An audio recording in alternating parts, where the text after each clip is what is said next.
11 rounds have passed so far this season, and we head now to an early climax. While the end of the season is still a couple rounds away, we are going to be eliminating majority of the field here tonight, and we'll be left with only 12 drivers that will be chasing the glory of a championship here for the Florida State Builders Area Pro Series. And what better place than to have that elimination round than at Talladega. Hello, folks. My name is Finney Nakuna here with Connor Horn and Hunter Sleppy for yet another round of this series. Guys, glad to have you back in the booth with me as we get ready for some heart-stopping action here at Talladega. Yeah, heart-stopping is the best way to describe it. We've seen it already in our two races we've watched this week. We see some crazy action, crazy crashes, and some crazy twists and turn of events for sure. And tonight's going to be no short of that, no doubt about it. The same sort of field that we got tonight, and same sort of scenario where you got drivers that are locked in, you got drivers that are barely in, then you got drivers on the outside looking in that likely need something to happen tonight. But other than the last two races we've watched at Talladega, a little bit different scenario for the guys below the cut line, Hunter. Not much of a chance for those guys to really point in. It's really win or go home tonight. For most of them, it is. There's only 30 drivers here tonight. So looking at the points, Casey Lakatos, the last driver in on points, he could still mathematically be eliminated without anyone from the outside in getting the win. So he's 27 points to the cutoff line, so he could still finish 30th. And Garrick Ranner, Mason Kane, even Bryce Senesac, they could finish 1, 2, 3 in any of those spots. They could get in, but really you're going to have to win to get in. And we're seeing a lot of these guys are locked in, only 3 locked in with the win. Skyoli, Hearn, and Anna Stock. Hearn won Tuesday night for the Truck Series, so interesting to note there. Munsell, Beckner, Therian, Furness, and Bell locked in on points. Weishart, Hartz, Weaver, still good, but not locked in just yet. And then you got guys like I said, Eric Grant, Mason Kane, Bryce Senesac, Tom Bourne, even guys like Fambro, Rabel, Jordan Martin, and Austin Gack-Jones, they could still get into the postseason with a win here, Finian, as we got qualifying going on. But before we do that, let's take a look at the team standings. As no surprise there, David Wise dominating. As you can see all the win stickers. I was going to say they're doing very well for themselves this season. I'm sure they're enjoying the dominance. The rest of the team's not so much, but Sky Motorsports is still hanging in there. They're less than 100 points behind, and they've been fairly consistent to keep up with David Weiss iRacing. So with the rest of the season to go, things might turn around in their favor. Then you got Slaughter Sim Motorsports, RLC, and Physicus rounding out your top 5. But as Hunter mentioned, we got qualifying down on the track, and a couple drivers already getting out there. David Weishart, I could see, already warming up in his 33 machine. Weishart trying to, likely very, very safe, but still need to make sure he gets a good finish and wants a good run just to have momentum towards the playoffs, if anything. New number font, for what I remember, on this 33 Xfinity Series car tonight. And you can see he's in the yellow there as he gives a wave to the crowd, every one of his fans. He's going to go out for a lap here. One lap once again. He's one of those drivers in yellow, which means you're in, but you're not very safe. No, and I think for him, really, I'm curious to see what he's going to plan, if he plans on just going out there and just winning and sealing the deal, or if he's going to play it a little bit more conservative tonight, just to see him, just make sure everything turns out in his favor. But riding up high, starting his lap, will be one of the first drivers across the line. Yeah, not much to qualifying here, obviously. You run the top through 3 and 4, and then just let the car come down to the bottom, entering the corner on its own. Any blip of the wheel, any slight crookedness of it, and you'll lose a valuable hundredths, even thousandths of a second. So got to be very precise. You know the drill here at these super speedways.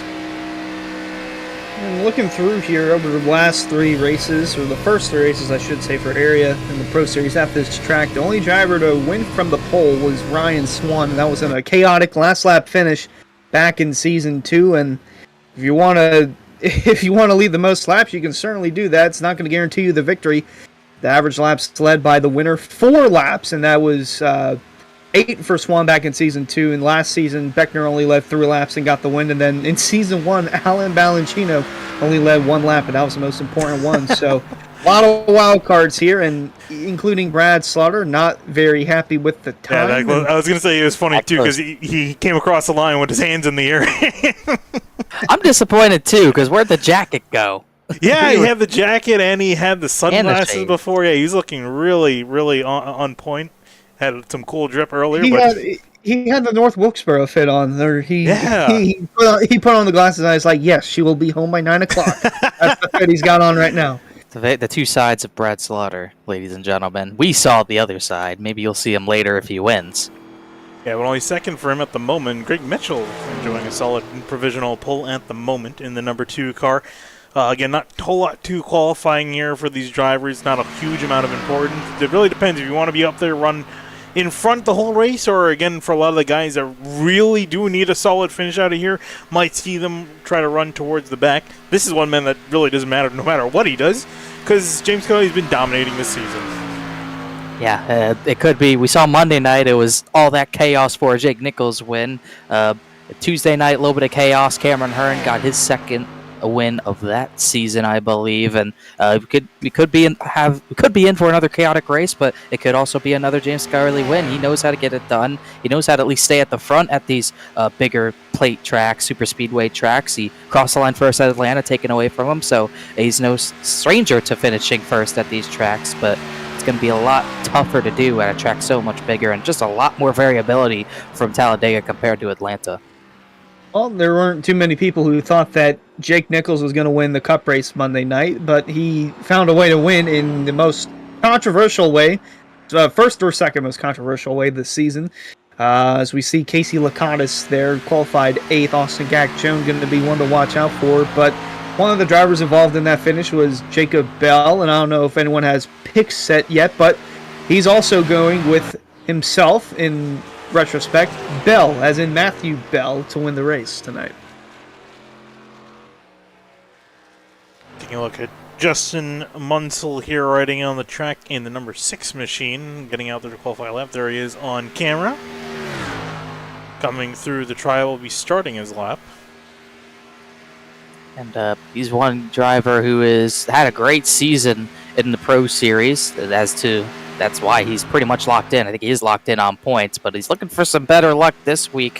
Fast. He was leading Tuesday night. The yellow came out. He was the leader, and then all of a sudden the truck comes out from the inside of the infield and destroys his chances at making the playoffs in a truck series. And all I could think of was the disbelief on his face after that happened. So he's looking for some better luck in this Raycon Supra tonight, and he's got the speed to do it. Well, he has us pick as Matthew Bell for the pole, not for the race. I didn't know that it was. You just pressured him into picking him for the win too.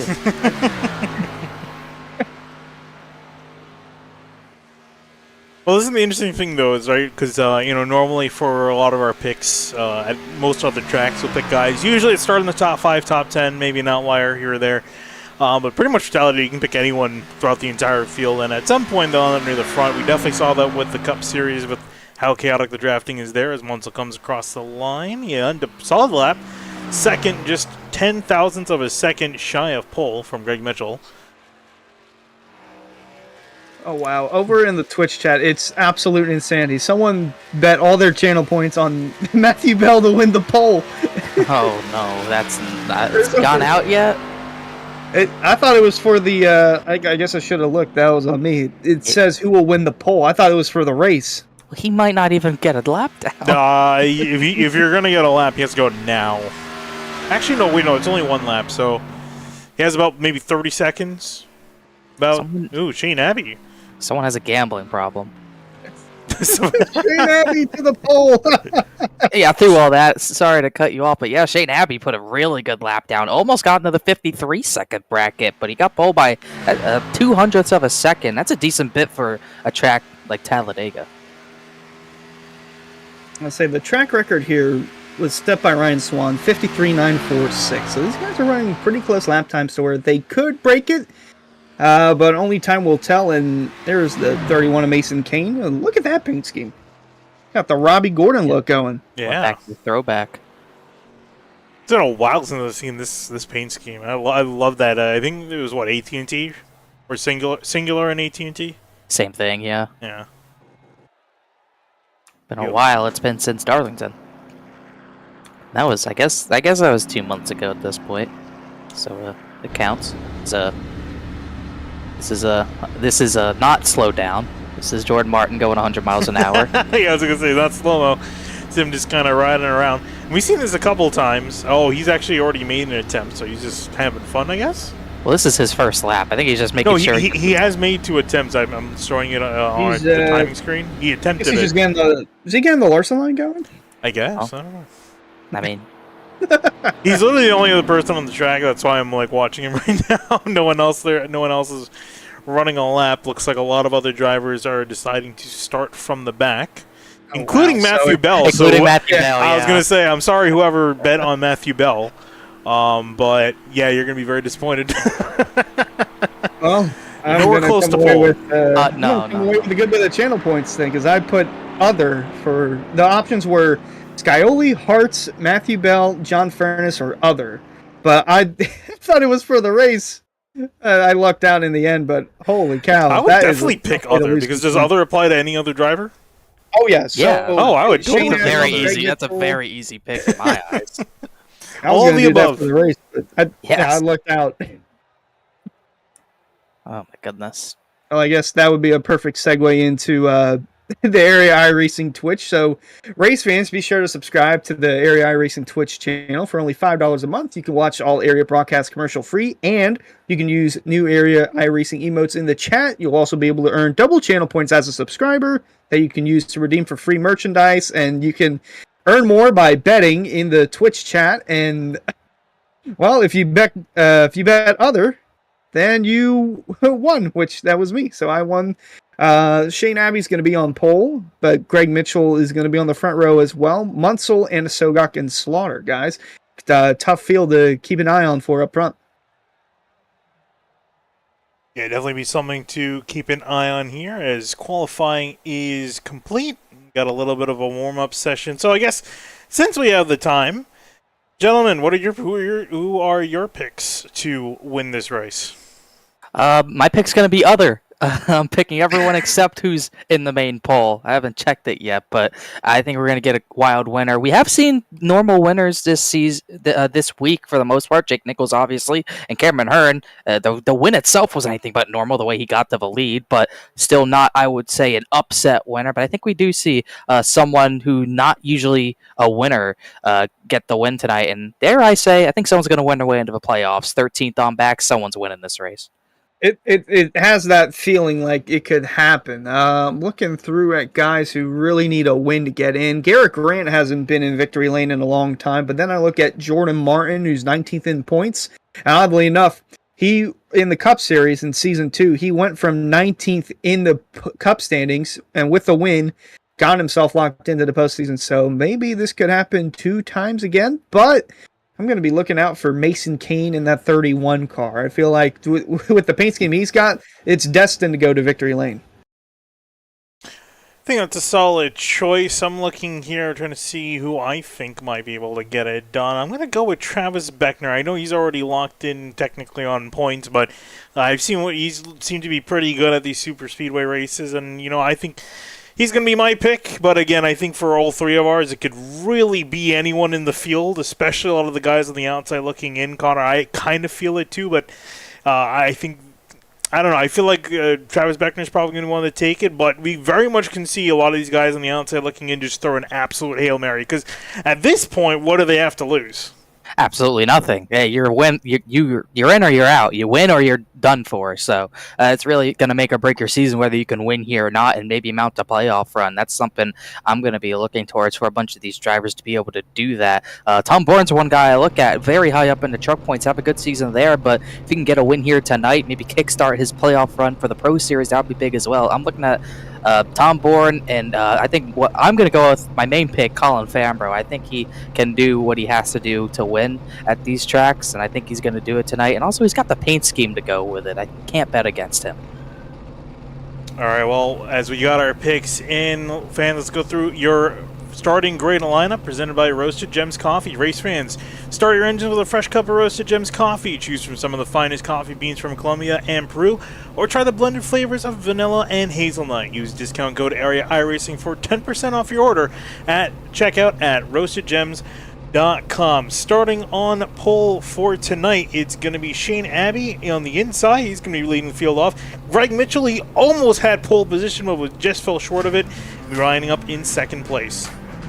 Third place, Justin Munsell. Row 2, two drivers who are locked in, Munsell, and then the Daytona winner who's been riding that all the way to the playoffs is Justin Anasogak. Moving on back in behind them, row number 3, it's going to be Brad Slaughter Jr. on the inside in the number 9. One of the drivers that needs to race his way in. James Scully locked in next to him in the number 7 in 6th. Chris Rabel on row number 4, starting in the 7th position. Alongside him is going to be the 64 of Ed Robertson. Moving on back to 9th place, it's going to be David Weishart in the 33. Next to him, Casey Lakatos in 10th in the 50 car. Chaz Beckner's been causing some problems this week. We'll see if he can get to the top point tonight, however. He starts 11th alongside the Truck Series winner this week, Cameron Hearn. Moving on back to 13th, it's going to be Garrett Grant in the number 5. Next to him, Tom Bourne in 14th. It is Toyota Supra in the 16 car. Familiar Evil Controller Supra of Shane Theriot starting in the 15th position alongside that 20. A new paint scheme, I believe, for Ryan Swan. Moving on to the next row, it's going to be Colin Fambro in 17th in the 18 car. Next to Mason Kane in the 31 in 18th. One of those last few drivers barely inside the top 20, Austin Gack-Jones, needs a win. Starts 19th, tied on time with Nick Silver, who almost had the win on Monday night. Moving on next to them, it's going to be Bryce Senezak rolling off in 21st place. Next to him, in the 09. Jacob Hudson next to him in the 96th and 22nd. 23rd place, it's Swerve Paul Irvin. Not the season he's been looking for. We'll try to get a bright light onto this season. He starts 23rd. Matthew Bell already locked in, didn't qualify, and also cost someone a lot of channel points by doing that. He starts 24th. Yeah, you're getting into a lot of the drivers that didn't qualify back here. Brian Hart's one of them in the 3 car in 25th. John Furness locked in the 28 in 26th. He's got nothing to lose there. He's rolling off from the back. Then Jordan Martin in the 27th position needs a win himself, as well. Alex Weaver, 28th, right on that point bubble with a cushion points-wise, but can't be too safe. 62 car finish, 2nd in Daytona. Moving on to 29, Steve Durham in the number 1. Andrew Santo is next to him in 30th in the number 10 car. Jeffrey Wilson starts 31st, and Michael Muhammad starts 32nd. The battle for 28th will be fierce between Muhammad and Durham tonight. Moving on next to our final starter will be Matthew Cochran in the number 4, rolling off in 33rd place. Well, that is your starting lineup, guys.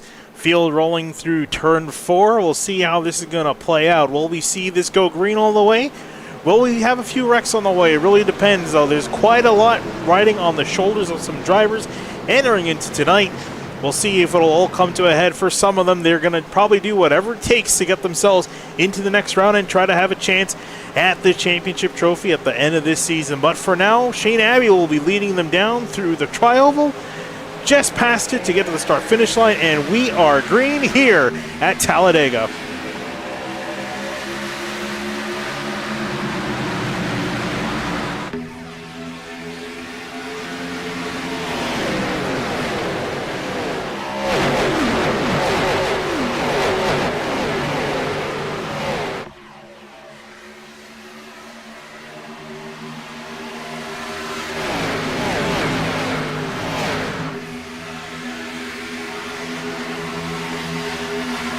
Onto the back straightaway, Greg Mitchell is going to take the lead, and as you can see right there, Justin Anasogak is going to jump to the inside, trying to take the lead away from him. Double file at the moment, so Shane Abbey relegated back to 3rd place, and there you see James Scully up from 6 places on the 2nd car on the outside lane, trying to get that going. Yeah, Anasogak, no stranger to leading at these plate tracks. The winner at Daytona, trying to get to the front, but he's not going to lead the first lap. The outside lane, big push from the 7 of Scioli, who also got a push from Brad Slaughter Jr. as it's Greg Mitchell leading the first lap of this race. You see Cameron Hearn. Oh, sorry, Gunnar. I was going to say, yeah, Cameron Hearn is in that 3rd lane trying to get something going, but not having too much luck. Going to have Mason Kane behind him, though, but it's that middle lane being led by Mitchell that's dominating so far. Yes, because they got a good thing going at the moment. Some might argue 3rd lane might be a little bit too early for that. We're only on lap 2. Oh, and speaking of that middle lane, there is Greg Mitchell being left out to dry. James Scully going to move down to the bottom. Brad Slaughter Jr. pushing him in behind. Definitely coordinated there. They got clear of Shane Abbey and immediately went for it, so Mitchell will not lead 2 laps in a row. Anasogak wants to lead that 2nd lap, however, but he won't get the run in time. Scioli to the front of the field. Who's expected that? Now Slaughter looking to go to the front. He's going to make the move to the outside as we're in car with the number 9. He Again, a push there from Anna Sogok, so maybe that was a little coordinated as they're going to jump in front of the two in Mitchell, and now it's Slaughter and Anna Sogok leading that middle line. He'll take the lead. Will he stay up there with the 88 or go back down to the bottom to control it? We'll have to see what he decides to do. And in the back, I see more movement. Ryan Swan now trying to go up by himself. No luck, no dice for him at the moment. You really need someone, at least one partner to tangle with, arguably 3 or 4 cars to really get something going. I think the sweet spot for the third lane is about 3 to 4 cars. You can get it done with a tandem up there, but it is a little bit more difficult on your temps for your engine. 3 or 4 cars get up there, they'll get to the front as long as they're the right 3 or 4 cars. Cameron Hearn's one of those. He can make that top line work. He did it all night, Tuesday night as well. Swan sporting the new HyperX Tim the Tapman paint scheme, going all out for tonight's race as he's looking to add another win to his Pro Series career here. But up front, still Skyoli on the bottom being pushed by Abby, and Slaughter in the middle being pushed by Anna Sogok. Yeah, it looks like both lines have calmed down at the moment. Everyone kind of getting sorted out. Double final looking a little bit further back. Trying to see if anything interesting happened. Jeffrey Wilson has been trying to drive his way forward in the number 98 machine. Started all the way back in 30th, is on a slow climb forward, only sitting 18th place. Yeah, he's one of those drivers who starts at the back and gets their way to the front, as opposed to the drivers who start near the front and go to the back. Cameron Hearn's actually one of those. He started 12th. He is barely inside the top 30 right now, and he's really one of the only few that have dropped that far. Fambro, Gak, Joan have done the same, but no one's dropped to the very back like the 67 has. And Mason Kane still that lone car now going to merge back on that middle lane. Still the only one trying to get that outside lane rolling that's close to the top 10. There are some guys in the back trying to get that outside lane going, but to no avail as you can kind of see it in the back. They're close to, I want to say 25th or so on the track. That is Cameron Hearn. He's falling all the way back. He's got Swerve and Urban in front of him. They're trying to get back to the front. Yeah, I was going to say, I'm not sure if this is strategic for Cameron Hearn to get back here and just kind of sit around, wait for things to go on, or if he's actively trying to get someone to go with him to the front. I think maybe, I was going to say a mix of both, but that doesn't really make much sense. So I guess he's kind of hanging out here for now. Yeah, there's not a whole lot these guys need to really worry about. They've got 84 laps, we're only on lap 6. So as long as they're really maintaining this main pack, that's the key thing.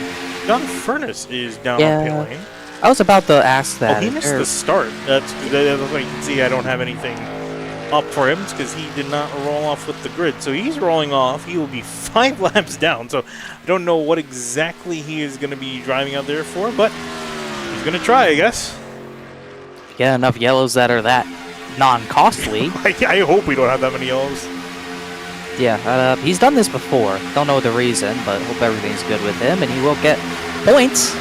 There's something to him as he'll get back on track. He'll, like you said, he'll be 5 down. He'll likely go 6 down. Not too much longer from now, but he does at least get on track. It does give us 33 cars in this race.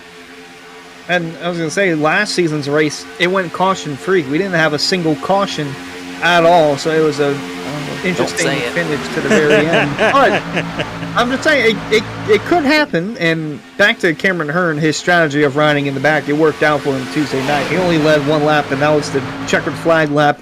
Went from 13th on the backstretch, slice and dice, broke Slaughter's ankles, and took the win away. So it could very well happen again, but Slaughter looking to avoid that, as after the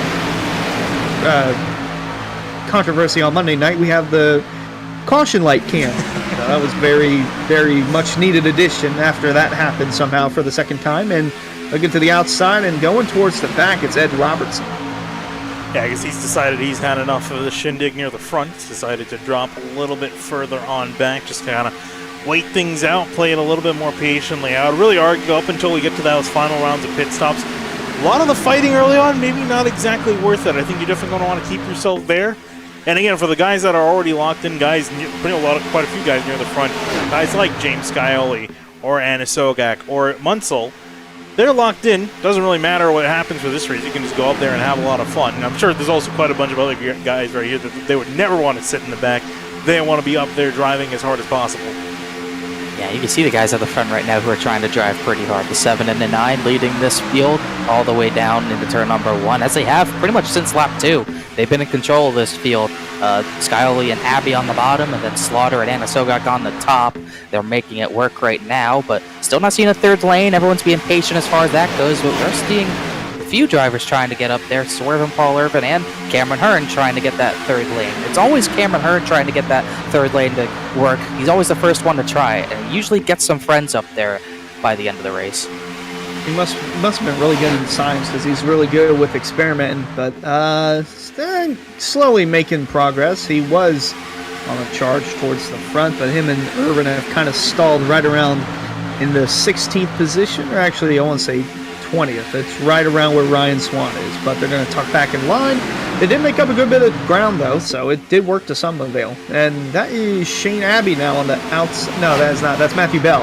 Bell now on the outside trying to get that third lane rolling. I was going to say, he may have disappointed a lot of people not qualifying on pole, but let's see if he can try to finish in first. Here he's up there by himself, actually working pretty okay at the moment.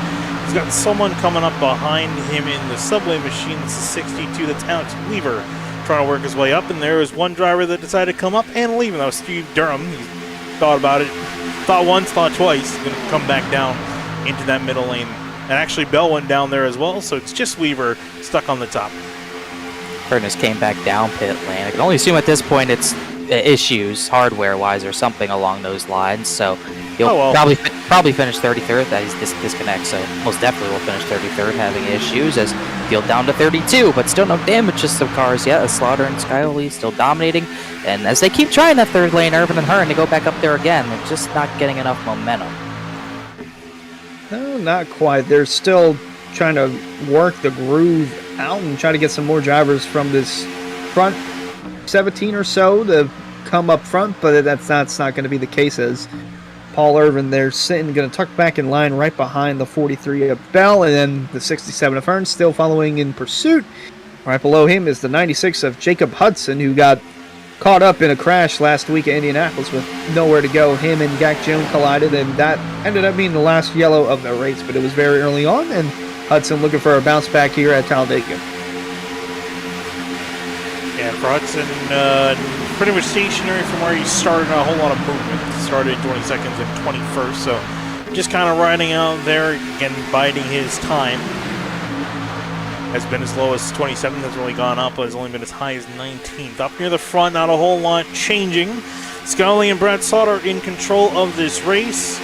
And more or less, same guys that started in the front are there. Shane Abbey or Paul Sitter still sitting happily in fourth at the moment. Second on that inside lane, Munsell and Mitchell there, so not a whole lot of changes here. A couple guys that have made some decent forward progress. Nick Silver has moved up 11 spots from 20th, and Ryan Hartz has moved up quite a few spots, plus 14 from 25th. I think we're starting to see that third lane finally get enough formality in it to maybe make a charge here. It seems like Hearn and Irvin aren't really hooking up as well as they need to, and as long as they need to get up there, but they're getting more help. Jeffrey Wilson's jumped up there. Matthew Bell is there, but far back, so it's really at least a third car up there. They get a fourth, then they're going to be cooking with gas. It only takes one of those guys like Silver or Tom Bourne to try it. Look at the run they got, Hunter. Might be the 16 of Bourne. He is basically in a must-win scenario, as he is down in the points. He is currently 16th, but anything can happen here at Talladega, but that outside lane not rolling. There's the 3 of Ryan Hartz. I don't think we've mentioned him at all tonight, and he's near in the top 10. Yeah, he has made some decent forward progress. He's just outside of it and aptly riding a couple cars back in that second lane. And man, Bolivar and that they look like they had something going. I think, Connor, you're talking about they keep having something going, or Hunter, I think you mentioned it too. They keep getting something going. They just can't quite maintain that momentum, and they're backing off again. And part of me is not sure if they're just testing the waters or if they're actually trying and no one else behind them is willing to commit. I think it's a little bit of both. I think they're definitely testing right now for the end of the race, but also you want to see it work. So they're definitely trying to get up towards the front and trying it. The problem is no one's coming up in front of them, and what that means is Cameron Hearn has to kind of take all the load from the rear bumper of Paul Irvin, which means his his oil temp is just going to be skyrocketing into the 280s, 290s, and you can't do that or else you're going to blow up. So it's in a scenario where if just one person like Tom Bourne came up in front of him, that would make Irvin the pusher, and it would just take a lot of the load off of Cameron Hearn instead. Unfortunately, that is not the case, and one good driver who you just saw trying to make that third lane rolling was Santo in the number 10, I believe is his car number. He is 21st in the points, so he actually does need a win to get inside the top 20 in points, and that would lock himself in for a playoff push. As now here comes 67 of Hearn, going to try it again on the outside, but no help coming up from either behind or in front of him. Maybe Irvin becomes the pusher. Sorry, Pena. No, I was going to say Cameron Hearn riding up that top lane, and yeah, Irvin deciding not to go with them. And again, not true. That's just him trying to get some clean air, testing the waters. A lot of movement from him, but he hasn't really gone anywhere, which is the unfortunate part. Yeah, he's given the gap to Hearn where he can get in, but Hearn's waiting, probably just cleaning the nose, making sure the nose has, making sure the temps are as low as possible. Also testing the side draft a little bit, got really close to Alex Weaver, as here they go again with a tandem. 194 into turn number 3 that time by, compared to looking at Scioli's mile per hour into the corner, 192. So there's speed up there, but just doesn't last long enough. So we'll see. They're already disconnected, so we'll see how many more times they want to try this. They're still getting something going. There's a little check up there from the middle and not so much on the outside. And you can see just on the bottom there, the 4 of Cochran and Santo, they are eagerly trying to bump draft up towards those two and continue to get that third lane rolling. And now Senesac looking like he'll go up and get some of the draft. And now that third lane is coming towards the front, Finian. They really got something going now. Bryce Senesac looks like he's willing to commit some resources to the outside lane, and they're starting to go on a huge charge, the best charge they've had so far this race. Cameron Hearn mounting the charge, Paul Irvin right in behind, and it's a 3-horse race near the front. They try to upset the party, being controlled at the moment by James Crowley and Brad Slaughter. Yeah, now we're cooking if we get a third lane up there, but it's still just these two. Bryce Senesac still not quite up there. Matthew Cochran, Andrew Santo, the other drivers up there trying to get to those two, but they're not. Senesac's not really gaining yet. Looking like into turn 1 he's gaining as those 3 lanes get really close there, but we finally have that third lane working. How much longer can it stay up there? As long as they can go without crashing, then that would be ideal for everyone in the field, especially the 67 of Hearn who's leading that third lane. Slaughter still in the middle. They almost looked 4 wide there. Senesac had a moment coming out of 2. And now they're going to head 3 wide for the lead heading into 3. Here they go. Here's that push, though. You see Senesac separated from the guys in behind, so I don't know how much longer they can really last. And here's the worst part, too, is they're now really facing a lot of the air now. So that's going to be slowing them down quite a bit. They're not really getting any sort of side drift because they're stuck near the front, and now you see them slowly drifting back. There's Cochran and Andrew Santo in behind them. If they can get up, they might be able to get another charge forward, but it looks like the momentum's died for now. And I'm really curious to see if Brad Slaughter is thinking of jumping up there to control the lane, but he doesn't. And here they go. Here comes the 67 back for round 2. Cochran and Santo finally got to them a little bit closer, and that's really helping their momentum. Ryan Swan trying to join as well as that third lane's finally got the run. You could see Slaughter, wow, really loose off the bumper of the 88. Trying to side draft maybe, but can't do it. Hearn thought about getting to the middle, but he couldn't do it. Oh, he's very tight, trying to clear someone heading into the turn, and that was not the case. Look out! We might be heading for 4 wide territory here, as they got a little squirrely there on that outside line. Irvin and Hearn did, and it's still strong in the middle. Brad Slaughter, strong on the bottom. James Scioli, that outside lane, going to have another charge, as they're trying to get a restack going. Yeah, I was going to say, it looked like Paul was just not willing to go down as close to the cars in the middle lane as Hearn was, so he stayed up, and you saw that's what got them disconnected. So now they've lost the momentum. They got to gain it back, get collected together again to boost back forward. There is a lane open in the middle if Hearn wanted to in behind Mitchell, but it looks like he's not satisfied with that. Wants to be near the front. And you can see in the top 10, there's not a single driver on the bubble. There are 4 drivers there that are already locked in. Everyone else not locked in. And all those drivers who are maybe looking for a win, just focusing on the end of the race instead of right now. Interested to see if anyone pits. We saw pit stops lap 20 on Tuesday night. It looks like no one's going to pit this time. The race is 4 laps longer than the truck race. So we're wondering if we're going to see similar strategy. It appears not, as Scioli was one of those lap 20 pitters. He stays out another lap as Brad Slaughter Jr. leads another lap in that third lane. Hunter once again getting another charge. Oh yeah, this middle lane's starting to separate quite a bit. It's starting to dismantle itself. Nick Silver, the 46, is the nearest one back there. I'm not sure what happened. Everyone's starting to migrate towards the bottom, but that's music to the ears of Cameron Hearn in the outside lane. It has life again, still looking for that lead, trying to edge out in front of the 9 of Slaughter, but a massive push from Abby into the 7 of Scioli, going to keep the 7 in front for the time being. Still a 3 wide battle here for the lead. Scioli leading the charge on the bottom. Shane Abbey still sitting nicely in second place in that line. Hasn't really moved a whole lot since the first lap. He's been stuck there in lane minding his own business. Hasn't really made a whole lot of moves. Same thing can be said for Justin Sogak. He's also been very comfortable sitting in behind Brad Slaughter. Has not decided to make any moves out of line. Really the most movement we've seen are the drivers currently sitting on that third outside lane. The 67, the 48, the 4, and the 10. All of them coming near the back of the field. The biggest mover out of them, actually, Matthew Cochran, started all the way dead last. Oh, man. Yeah. A lot of movement. Yeah, I was about to say, you said the biggest mover is Cochran. I think everyone's moving right now. We're seeing these tires start to play maybe a tiny bit of a factor. It won't be as bad as Atlanta, but the rear ends of these Xfinity cars still get very, very squirrely as Hearn finally gets to the middle lane in front of Brad Slaughter Jr. Now what does Slaughter do? Does he try to split the middle? Does he try to go to the top? He doesn't want Hearn in the middle of this. Well, that top's not going to go anywhere if it's just they're those gone three. now. Yeah, Hearn was the leader, and he just left his family out to dry, that being Irvin, Cochran, and Santo. So now Hearn's going to migrate towards the bottom. Now I'm going to park it in front of the 7. And Slaughter going to keep that middle rolling, and Irvin struggles with Cochran and Santo on that high line. Family drama for Cameron Hearn. Is that what you call them? His family? they were his family. Basically, I mean, he's really abandoned them. They're dropping all the way to the back now. They were tight knit on that high line like a family. And look, all 3 of them immediately dropped outside of the top 15 as soon as they left, and they just could not keep the momentum going. Meanwhile, Cameron Hearn enjoying the spoils of war, up near the top, sitting in second. Yeah, and he uses that just to get to the front instead of running at the back as Slaughter leads to bottom now, finally gets to the bottom, and Sokak stays on the top, pushed by Greg Mitchell.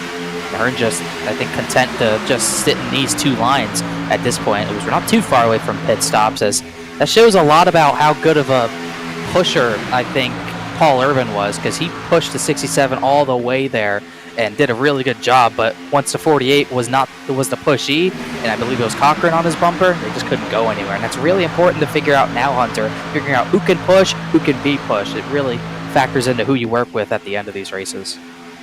You can be pushed. That is in my opinion, a bigger plus than pushing, because you can hold a steady wheel and can maintain a push, or someone just giving you a massive boost, as some of these guys are close towards the apron. I will say, it looks like the way this is going, they're going to pit and they're going to wreck coming on the pit road, and that might be the yellow. You can see the bottom lane, very, very single file. Maybe we saw these guys 3 wide not a couple laps ago, and now very strung out single file here. You see them coming out of turn 2. So pit stops, I think, are definitely on the radar for a lot of drivers. Couldn't tell if Matthew Bell said pitting in or not, but we'll definitely see this time as Anasoga got to the bottom. So that's kind of a telltale sign of how close we're getting the pit stops. So many drivers, like you said, Finian, on the bottom. So definitely a hard entry. Yep, here they go. First round of pit stops, quite a few takers, a couple lockups. Cameron Hearn, can he slow down in time? Quite a few guys going pretty quick. I think everyone made it. That'd be surprising. Yeah, we'll see what the penalties might be. We'll see what the strategy is. I'd be surprised if it was anything more than 2 tires, considering how important track position is. Ooh, Slaughter missed his stall. That'll lose him some time, but he was at the front of the pack, so maybe not going to hurt him as much, as it looks like 2 tires are going on all these cars from that sequence of pit stops as they all roll off, as Slaughter does roll off. Anna Sogak is not rolling off. And it looks like he also sped on pit road, the 88 did. Yeah, that's a killer at these tracks, especially when you're the only one. Group number 2 coming down to pit lane. These guys coming in really hot. Ryan Hart's, Tom Bourne, Justin Munsell barely missing the line. Yeah, that was pretty hot. We saw Justin. We heard Justin Sogak might have gotten speeding penalty. Anna Sogak got a speeding penalty. Oh, Mason Kane! Mason Kane around.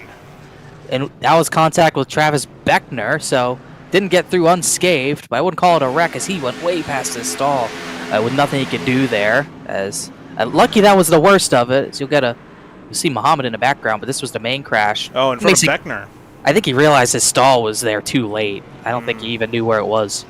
Yeah, that's unfortunate. That's not a good thing. I mean, for a lot of these guys, this is the first time they're seeing where their pit stalls are. You should have a general idea from where you started, but if you forgot where you started, it's definitely not good. You see Mason Kane just now getting off the pit lane as everyone else comes flying by. Either might have lost connection there or might have just all done forward. No, he just lost connection. So he's back out. And only 2 comers to pit lane this time by in the third group. Garrett Grant, Ed Robertson coming down there by themselves. And that just leaves a group. Shane Abbey, Greg Mitchell, Nick Silver, Chris Rabel, Paul Irvin, and Matthew Cochran all out by themselves. Meanwhile, everyone else is meeting up in 3 and 4. Grant and Robertson will exit their stalls. Thought Robertson sped, but actually got away with it as this main pack, what will be the effective lead pack, is right here as Scioli and Hearn almost went to the bottom together. They almost hooked the bumpers. A little confusion of where everyone's going, but effective leader would be Cameron Hearn if it stood up right now. Scioli, Weishart. I haven't even talked about Weishart since the start. He was third. And these guys actually, sorry to cut you off, these guys staying out. I couldn't imagine going 42 laps on the tank. Sorry, Hunter. I would say they're probably going to go to the end of their fuel run. I'm just guessing because these guys have yet to pit now. They're slicing and dicing their lap traffic. Yeah, this is not what they want. They just got caught up, I think, with Michael Muhammad. So that separated that group out a little bit. And this is the big issue, though, is that they're the smaller pack there. They might be losing some solid time to this big pack that's formed up now that they're single file near the front. And here comes Brad Slaughter on the outside, trying to see if he can make a move. Going to fight with David Weiser and Skyly on the bottom. Cameron Hearn giving a big shove in behind.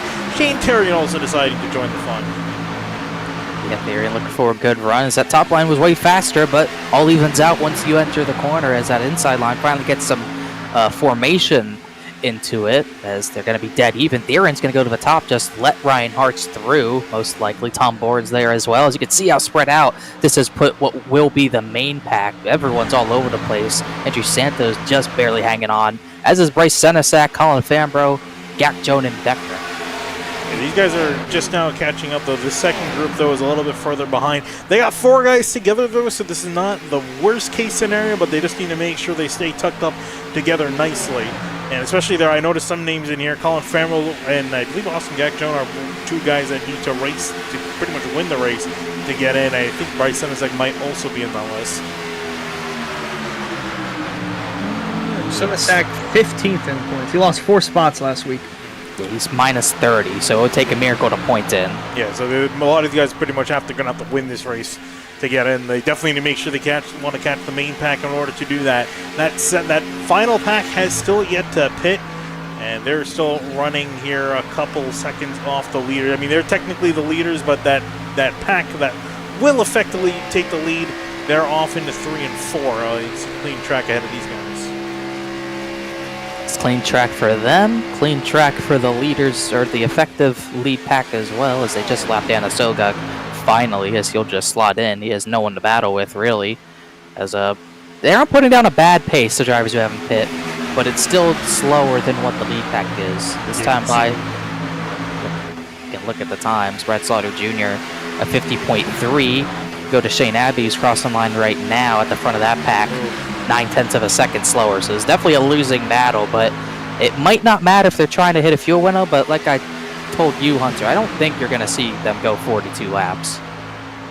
No, that would be a big stretch. If they could get to 35, they might come in and pit and then be good to go at 70. That is if we don't get a caution in this race, but still battling right, well, I should say behind them, but they're technically in front of the leaders. It's Slaughter and Scioli. This is for 7th on back.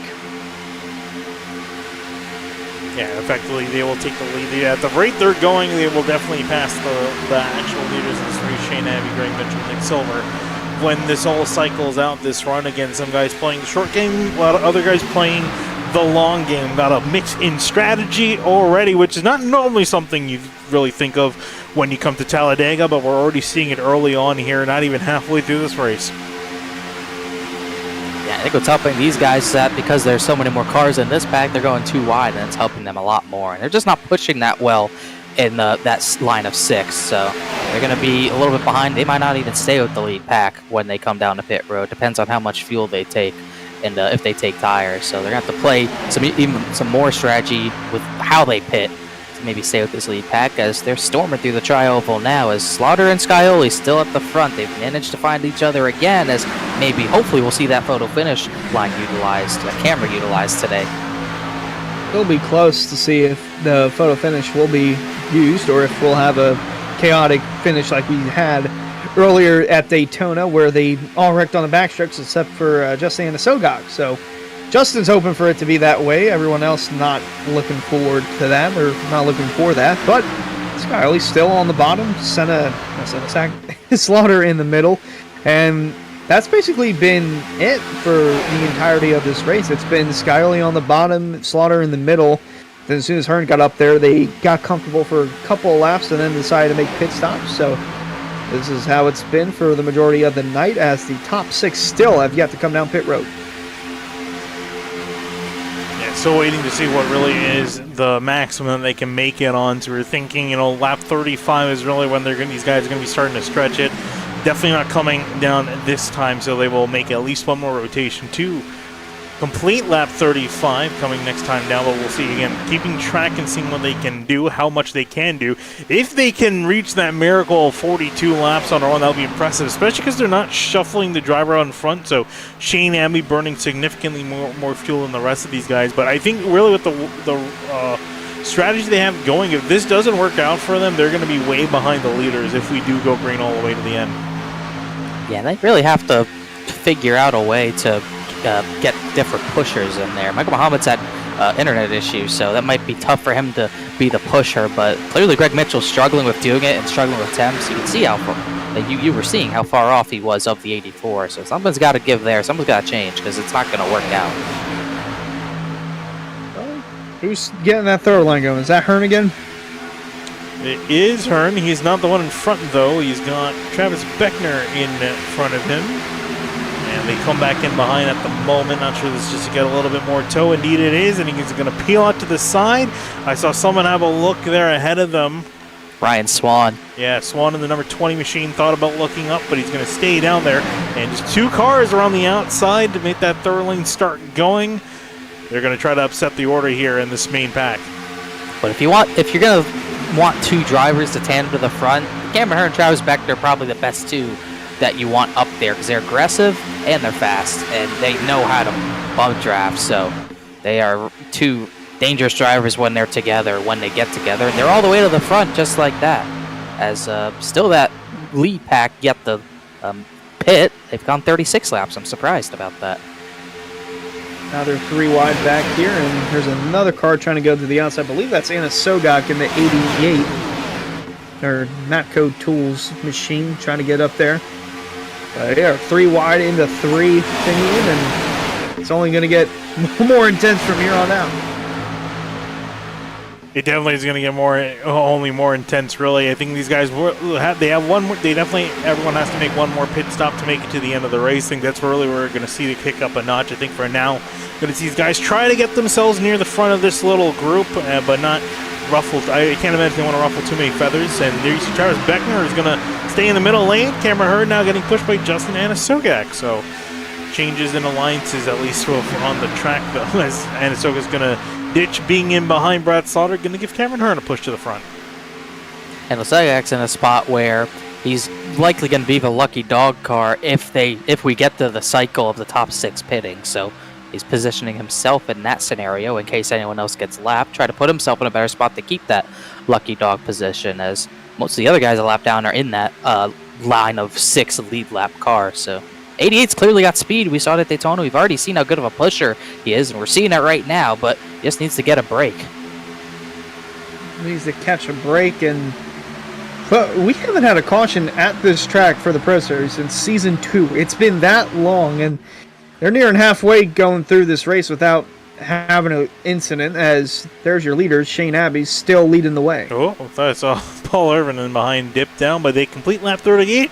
Still no signs of pitting from these guys. It's looking more and more likely that they might be able to make it, but again, they really are going to have to reach lap 42. Maybe they can make it if they reach lap 41, but that's going to be even further stretch on that second run. So it's looking a bit iffy.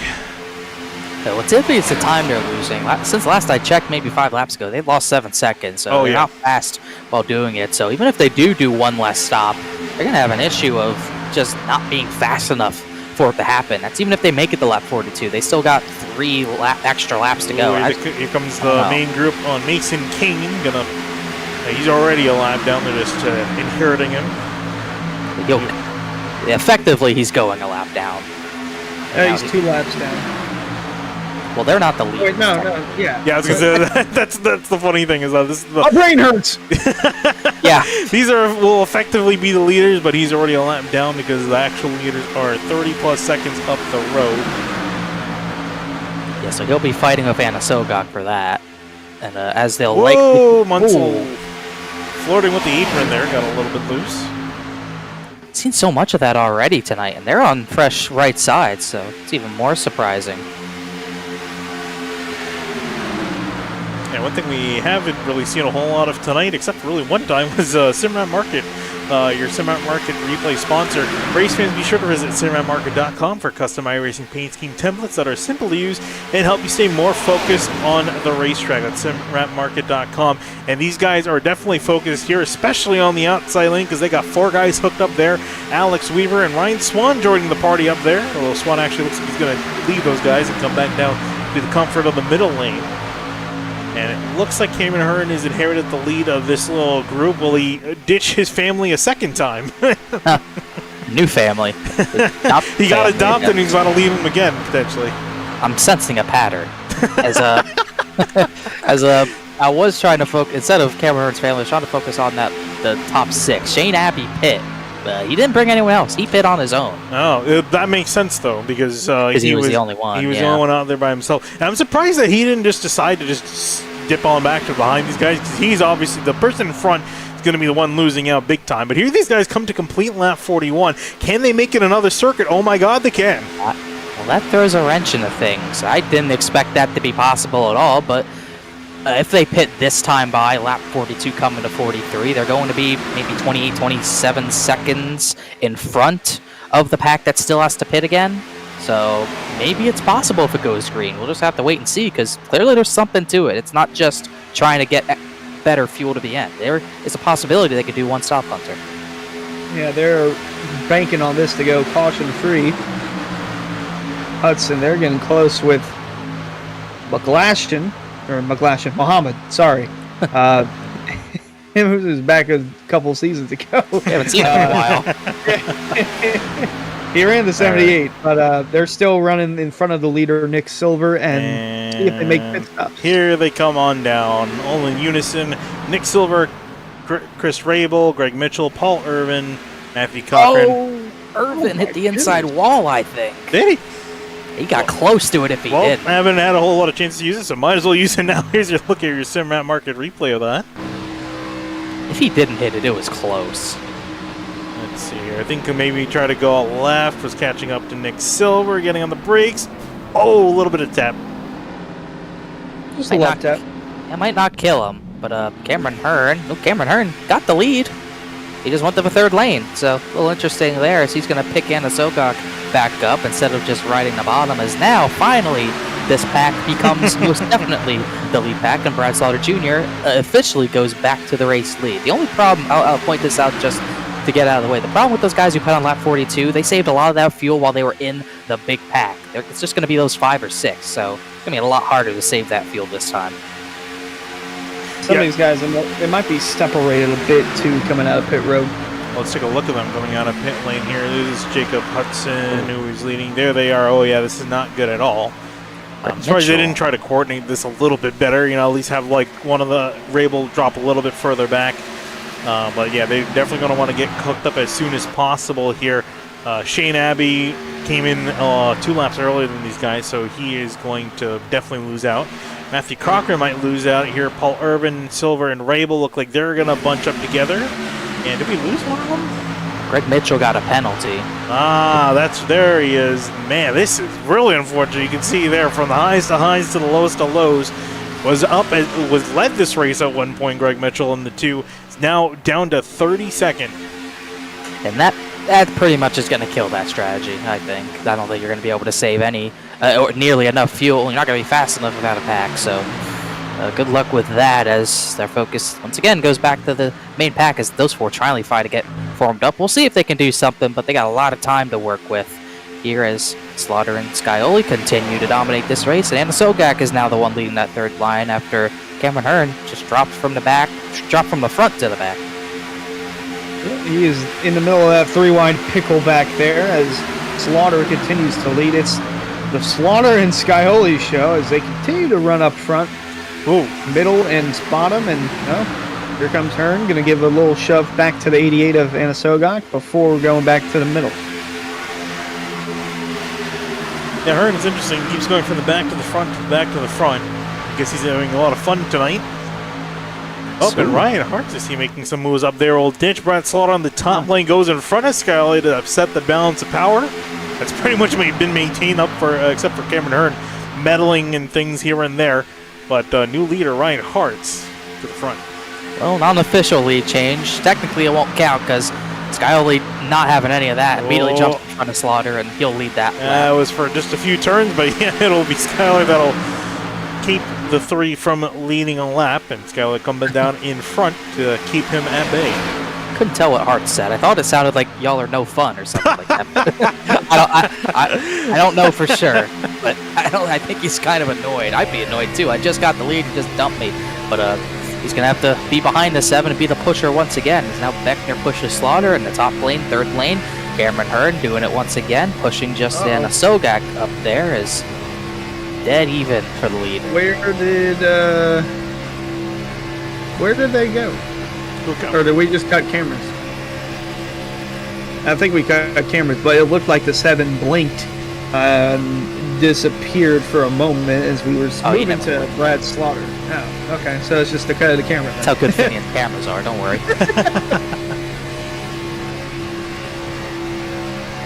7 is not a ghost, and we know that in the Pro Series more than anything. He's very present in the Pro Series with 7 wins. And looking really strong for number 8 potentially. So he's definitely got his partners up there. He's got a lot of help to do it. Justin Munsel's also got some help up there, but doesn't have the track position.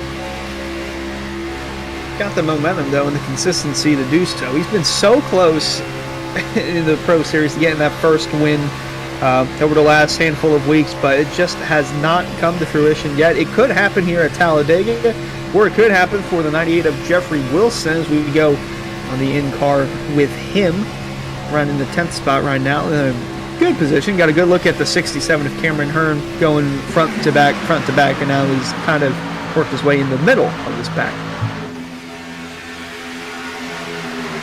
All the action has died down a little bit here for the moment. Take a quick look back at the points coming into tonight. And really, again, the guys that we really want to keep an eye on. Again, a lot of the guys inside the top 12 are basically locked in on points, or they're sitting comfortably enough where they really don't have a whole lot to worry about it. Really, the guys on the outside looking in, they have a lot to lose or a lot to gain, and really for them, they pretty much have to win this race. Yeah, you can see those guys. Garrett Grant, Mason Kane, Bryce Senesac. They're the only guys who even had a shot at pointing in, and that's even still an outside shot. Everyone below that cut line is basically must win. And most of those guys are really not too close to the front as we speak. Tom Bourne is in 8th. He's probably the closest up there. At least now he's just borderline top 10. Giusanto, who win would get him top 20. He's 21st, so he's in the mix as well. But most of those guys still pretty far back and just lurking at this point. Chris Rabel's a part of that group that stayed till lap 42 or pitted after halfway. And if by some way they make it to the end and these other guys have to pit, Rabel could earn himself a victory because he's 18th in points. So a win would definitely lock the Rabel machine in. But Cameron Hearn is looking to do just that. He won here Tuesday night in the Truck Series, looking for another win at Talladega. He's got that third lane rolling, and a Sogak now in the middle. But here comes the 67 of Hearn on the outside. He's found a third family. Whoa, as Justin Sogak cuts in front of Brad Slaughter. Travis Beckner stuck in the middle lane, only really using the side draft as now he's got his entire lane abandoned him.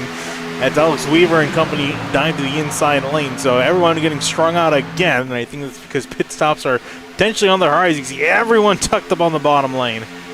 The majority of the field pit lap 25, so maybe logic dictates lap 50, but you might want to stretch it at least a little bit further just in case you get that green-white checkered. You don't really want to have to be too close on fuel, albeit they're still good from here, but we'll see if they do want to all pit. Looks like they might come down this time, if not this time, next time by, because they all got down there in a hurry. And here comes a huge train of cars on the pit lane. Oh boy, this can get ugly. Oh, it can so quickly, but it seems like everyone's good so far, but it's not over yet. You got to get into your pit stall. It's very important. We've already seen contact. This is the most treacherous part. That was the majority of the field right there coming on down. Of the drivers that stayed out, looks like Weaver, Ryan Hartz, Travis Beckner, Casey Lacatas, Jordan Martin, Matthew Belt, and Garrett Grant, all in this picture, have stayed out. And they're discombobulated at the moment, so they will lose some time if they don't get collected. And here comes the field out, all pretty much in the same pack that they came in on. Wow, they are really close together. And Robertson looking like the big winner out of this here, Connor. Yeah, I think we had some drivers take no tires. I know Andrew Santo didn't take tires, and Robertson's one of them. Yep.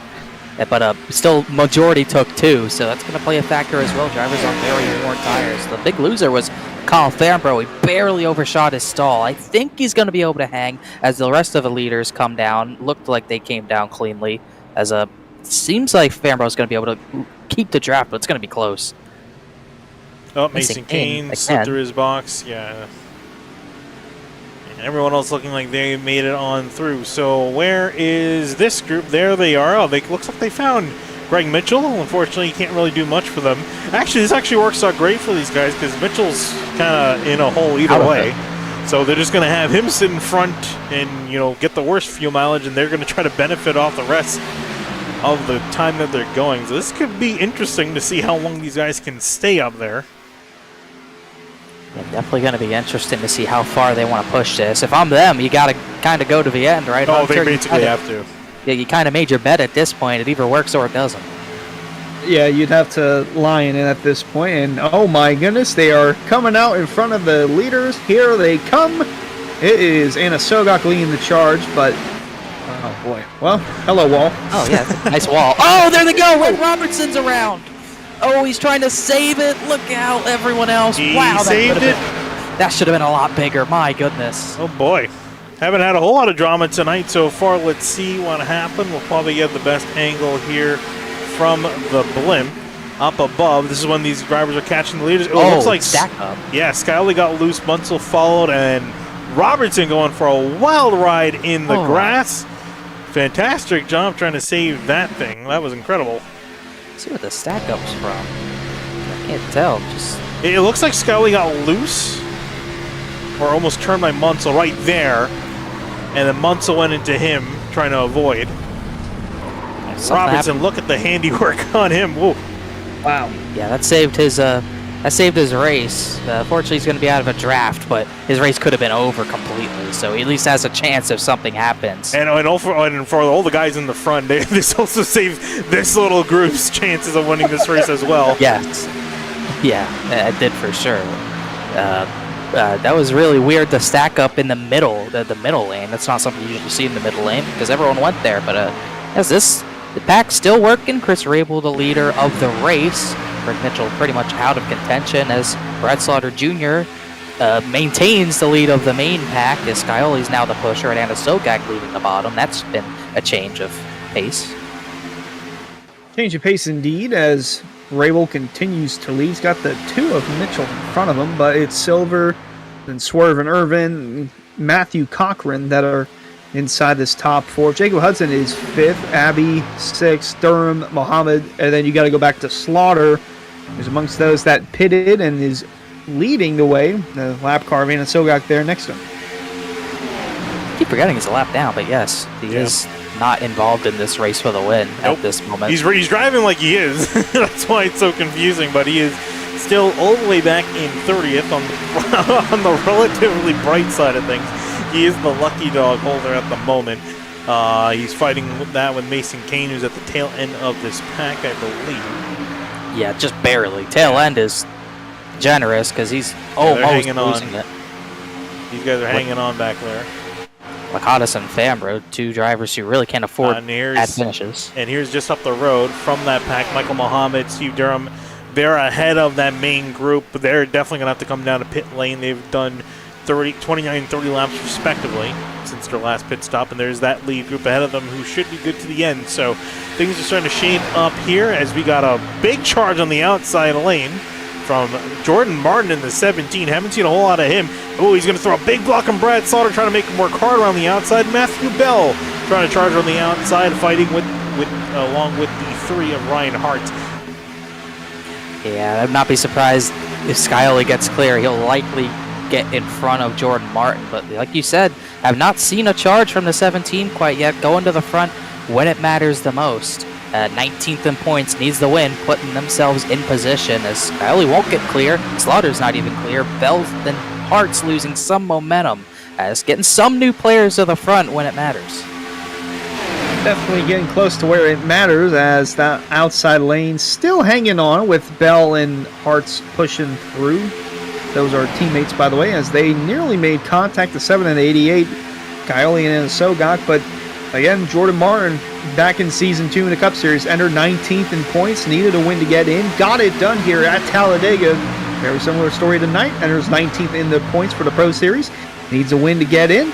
Could very well be the second time that happens for Martin, but Slaughter still on the outside line, or in the middle line, I should say, with Skyoli behind. Those two have been up front the entire night, Finian. Yeah, they really have been in real good control of this race. Brad Slaughter getting a solid push from Skyoli, and actually Skyoli's got a big dent in the back of his bumper. Not sure that was from Munsell or someone else. Might have been from that checkup. I think it was from Munsell, yeah.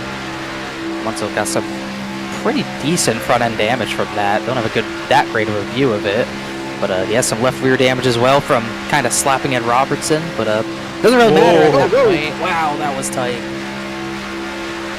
That's as close as you can get without wrecking, other than what happened with Ed Robertson. But that is super close, and the middle still pushing through, as you can see from the onboard of Justin Buttle. But that 17 of Jordan Martin coming back on the bottom. Yeah, actually, this is also a better time than any to get through our next sponsor, Rick's Hot Sauce. Race fans, be sure to check out rickshotsauce.com for some of the best hot sauces made locally in South Florida. Try the Loxahatchee Classic, Golden Garlic, Palm Beach Pineapple, or South Beach Heat. Follow the Rick's Hot Sauce Rookie of the Year battle in the Area Cup Series and see which drivers will take home the $100 prize as the highest finishing rookie in the point standing. That's rickshotsauce.com. You can see the code on the back of Skyoli's bumper. Use code Skyoli, save $7 off your order. And he's doing a fantastic job for them at the moment, at least in this pack though, not at the moment, not doing well in the race as a whole, because these guys are not the leaders, although they look like they're fighting as if they were. And I'm a bit surprised that they're fighting this hard, because they've been catching that group, but they've been stalled out. Because if you look at the lap time here, last lap for this group, Chris Rabel leading the charge, is 51.1 for him. This group, they were catching, but they've stalled out, I think, due to all the fighting going on here, as Matthew Bell inherits the lead, 50.8, and for some of the guys near the front, 51 flat. Yeah, honestly, I think what changed was the pusher. Greg Mitchell was not a good pusher, but now he's the leader, and Chris Rabel is clearly a pretty good pusher right now, and Silver and Irvin Cochran, they're doing their job, so it's working out for now. The only issue is, are you really saving enough fuel to make it to the end? Oh my goodness. Gosh. He had a little tap there from Munsell in the middle of the trial. Well, and that's going to get the bottom line all out of shape. They might get back in order by the time they get down the backstretch, but we were close to disaster there, Connor. I knew we'd see a fourth lane. I didn't think it'd be down there, but A, because it's not illegal, and B, because it's not safe. But they got away with it twice already, Vinny, and they're not gonna get away with that a lot more times. No, they definitely not. But I am really surprised that this group is not deciding to, at least go double file. They have a little handshakes agreement. Hey guys, we're not even fighting for the win here. Let's play it easy and calm till we catch the actual leaders of this race, because they look like they're going to catch them, but with the stalling out that they've been doing, they're starting to run out of time. They've not been making a whole lot of inroads. Plus, they got this group ahead of them. They got to overtake 4 cars. This is definitely going to disrupt them with these 4 drivers up ahead. Two on the lead lap and 2 of them a lap down. Almost all of them still need the pit. Shane Abbey was one of those drivers who went pretty long. He was the earliest of that the pitter, so he likely can't make it. Everyone else in this pack, I believe, pit lap 25, so they're still holding out hope that maybe they get a yellow, I suppose, like Muhammad and Durham. Oh, there's a good chance they might be the yellow. Yeah. At this rate, we know that some of you 3 wide and not slowing down, Hunter. No. I would say we know that some of the folks watching here are big fans of Central United Motorsports and Casey Lakatos, as well as Steve Durham, who's running 7th at the moment, but Lakatos entered tonight as the final driver locked in. Well, I shouldn't say locked in. Final driver in on points, 27-point cushion. However, if Chris Rabel wins, that would knock him out of the postseason. So, and those guys pitted and they went 42 laps on a tank of fuel. So, if they are not caught by this pack, it could be trouble for the 50 of Lakatos trying to make it to the playoffs. And how close is he to the other drivers ahead of him in points? Can he pass someone in points, or is he too far back? Lakatos? He can pass Alex Weaver.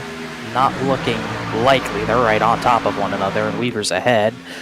But Ryan Hartz is only a point ahead of Weaver, so it's possible for Lakatos to pass drivers. So if Rabel was to win, the race would be between Hartz, Weaver, Lakatos, etc. Steve Durham is coming down to pit lane, so is Jacob Hudson.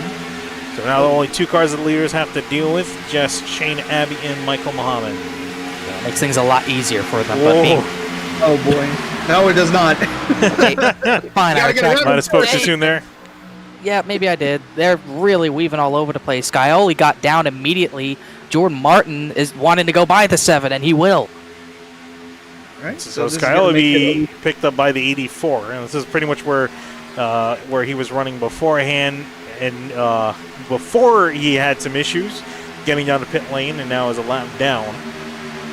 It's a revolving door for the outside lane and then the middle, because Scioli was leading it, and then Martin, and now Anna Sogog leading that outside line. There's Mason Kane, the 31, still trying to get the 3rd lane rolling, but for now it's just this low and middle groove that's being held by Jordan Martin on the bottom, and Anna Sogog in the middle with Slaughter just shoving the bumper out of him.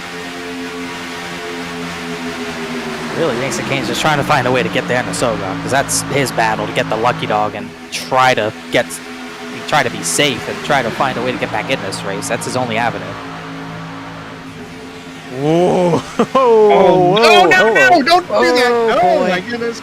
We're getting there. Play nice. We're getting there, I think, for sure, Hunter.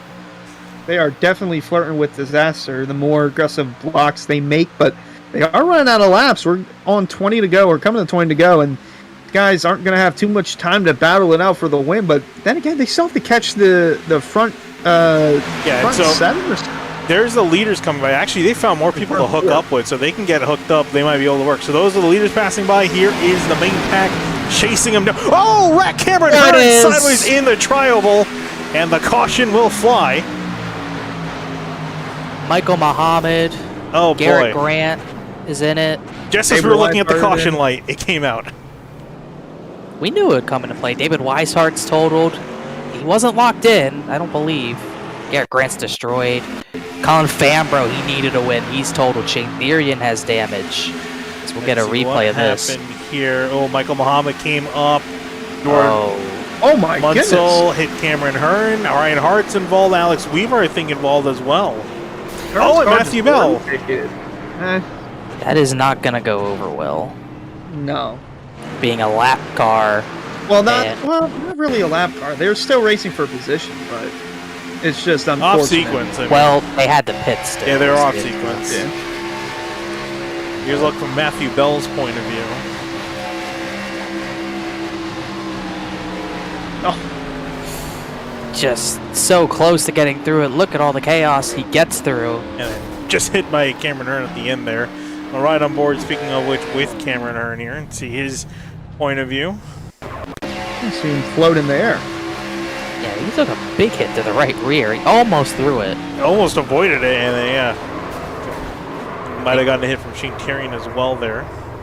Might have been Garrett Grant. I think they both accordion. Then there's the hit with Bell.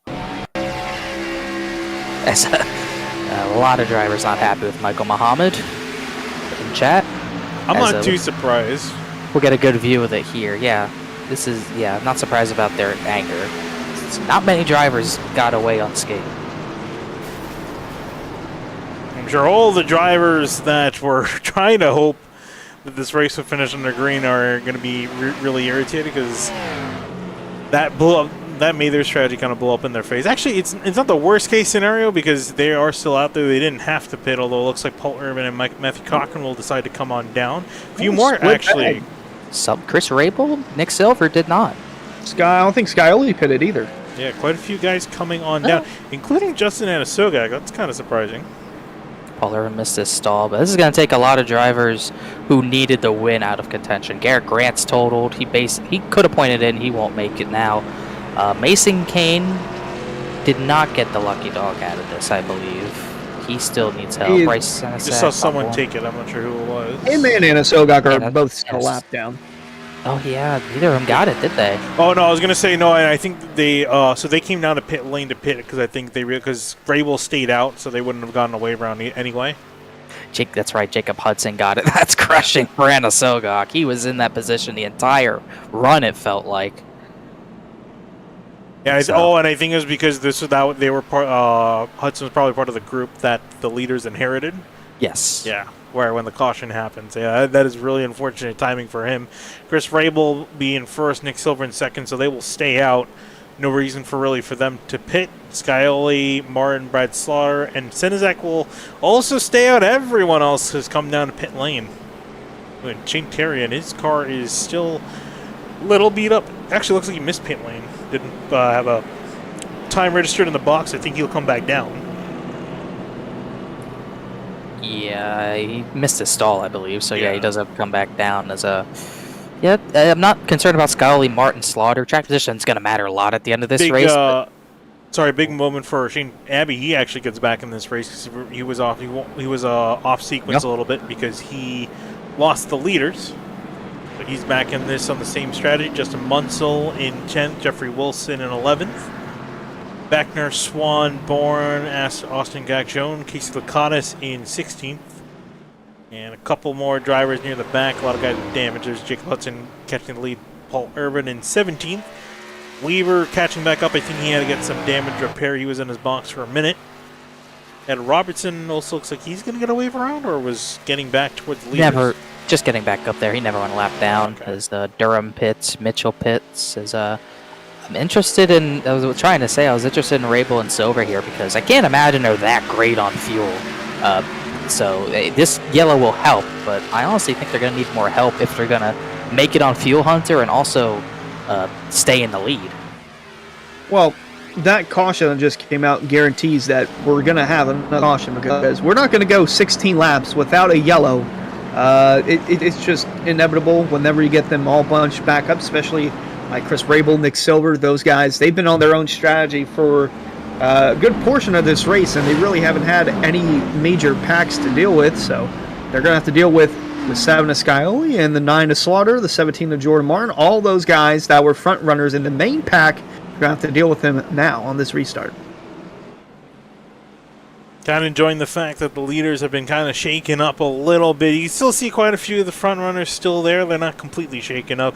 You'd see Scioli and Brett Slaughter, though they're nose to tail.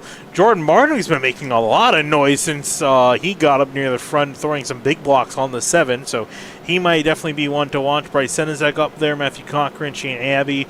Cochran we haven't really seen a whole lot of, and again started dead last. He's up 26 spots.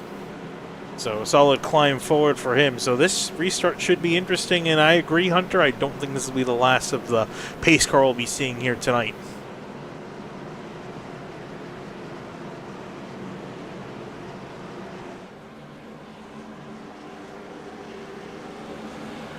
Any changes in picks for you guys as far as the winner's concerned?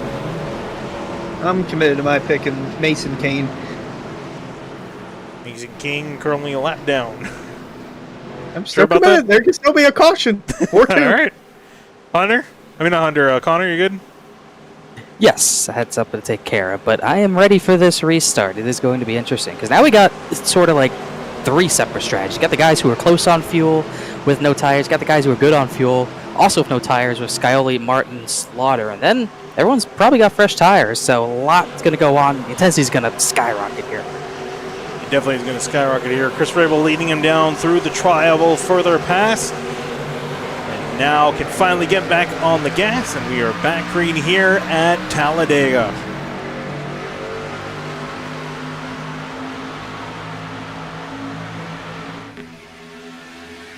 Yeah, only kind of understating how short of a time we have to go. There's only 16 laps to the end, so we're going to see drivers try to get to the third lane immediately.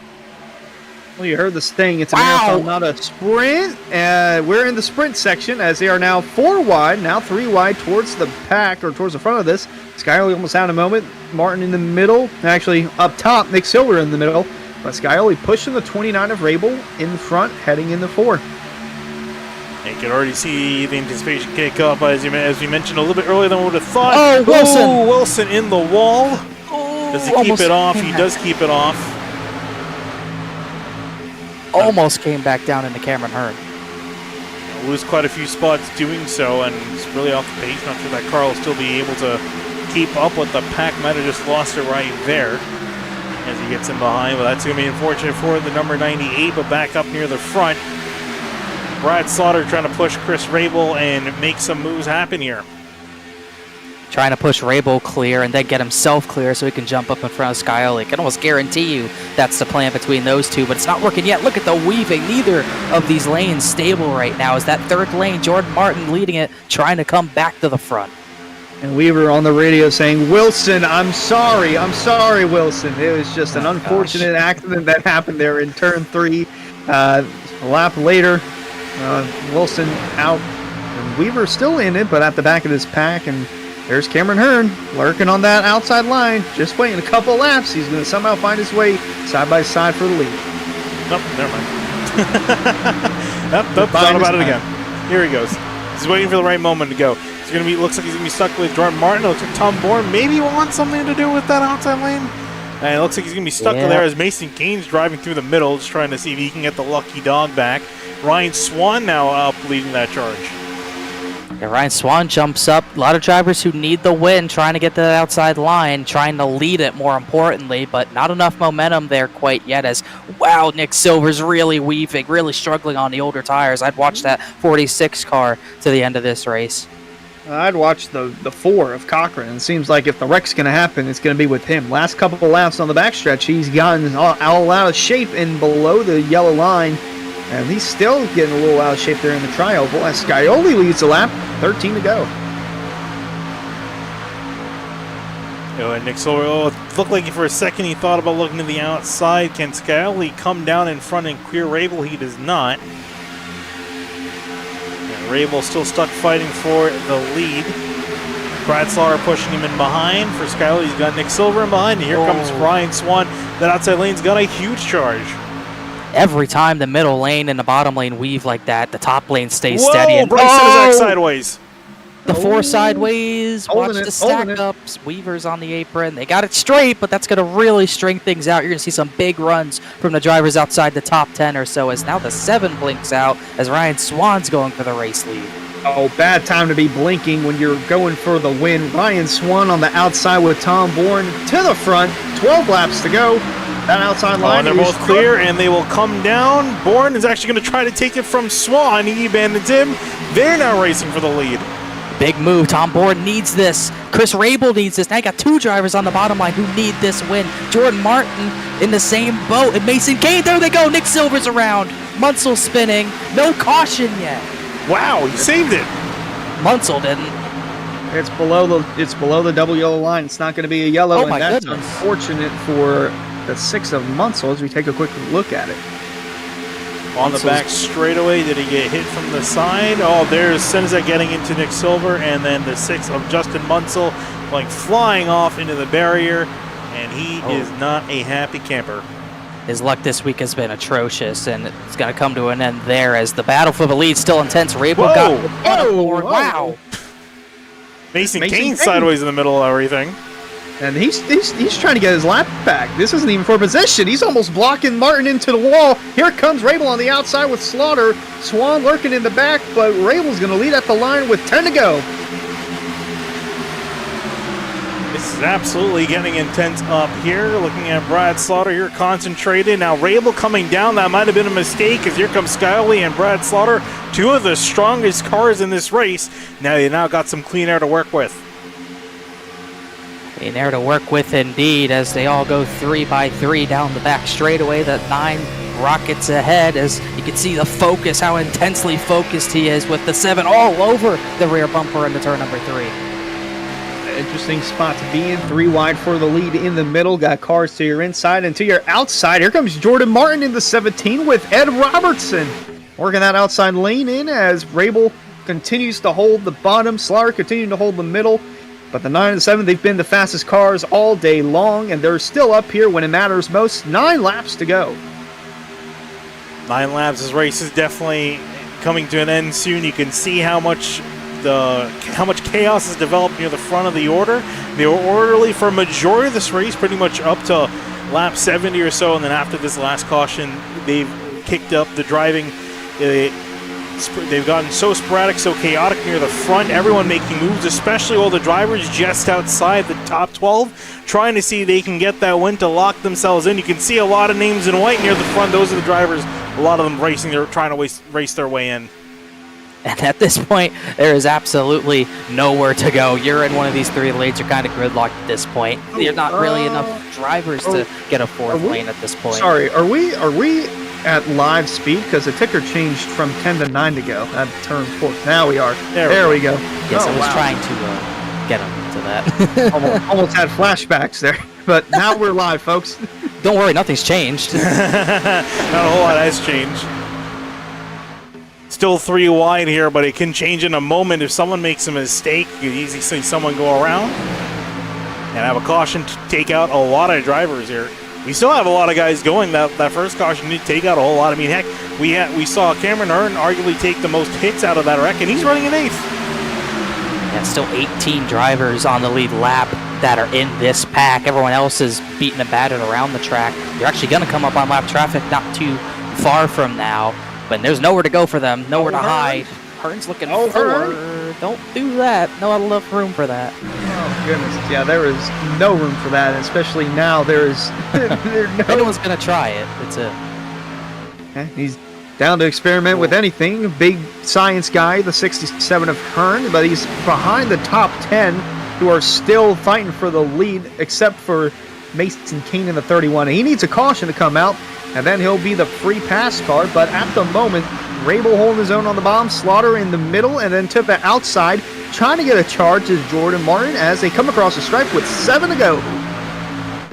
Oh, and some lap cars there on the bottom. David Weishart and Colin Fambro. I think they're just getting down there to stay out of the leader's way. They don't want to interfere with what's going on the track because there's some awesome action going on, and they don't want to be the ones to disrupt it and bring out another caution. Here comes Jordan Martin charging back on that outside lane. Does he have enough momentum to get near the front? Oh my goodness, Mason. Oh, there they go. Shane Abbey, Greg Mitchell. There it is. And a big wreck off of turn 3, and the caution will fly again for the second time. Shane Abbey looks like he'll hold on to it actually after. And Weaver, look out. Holding on to it on the grass as well, but Santo involved. That's going to eliminate him, and that's going to put Mason Kane back on the lead lap. And Brad Slaughter Jr. importantly gets the lead out of this. This stall started, you'll see on the Cigarette Market replay of Mason Kane right here. Gets out of shape. And Mitchell, just trying to take evasive action, finds Shane Abbey, and then nowhere for Weaver to go. I don't know if the 17 or the 64 came down into Mason or if Mason got into them, but it looked like Martin might have come down a little bit on the 31 and got him all out of shape. Yeah, it was definitely contact. Saw on Monday night with Weishart and Knoll. They kind of met in the middle, caused a wreck. Kane, yeah, so Kane drifted up into 17, and they went 4 wide for a second. 84's trying to get out of it. That was 5 wide. Cameron Ahern made it work somehow. He escapes another one, but it definitely looked to me that the 17 came down a bit. So Shane Abbey kind of got away with that compared to what it could have been. So makes these 17 kind of shift down, and then right there they're 5 wide. It's not going to work. Travis Beckner going for a wild ride. Santo taking the biggest lick at anyone. He lost his front bumper in that one. Right on board with him.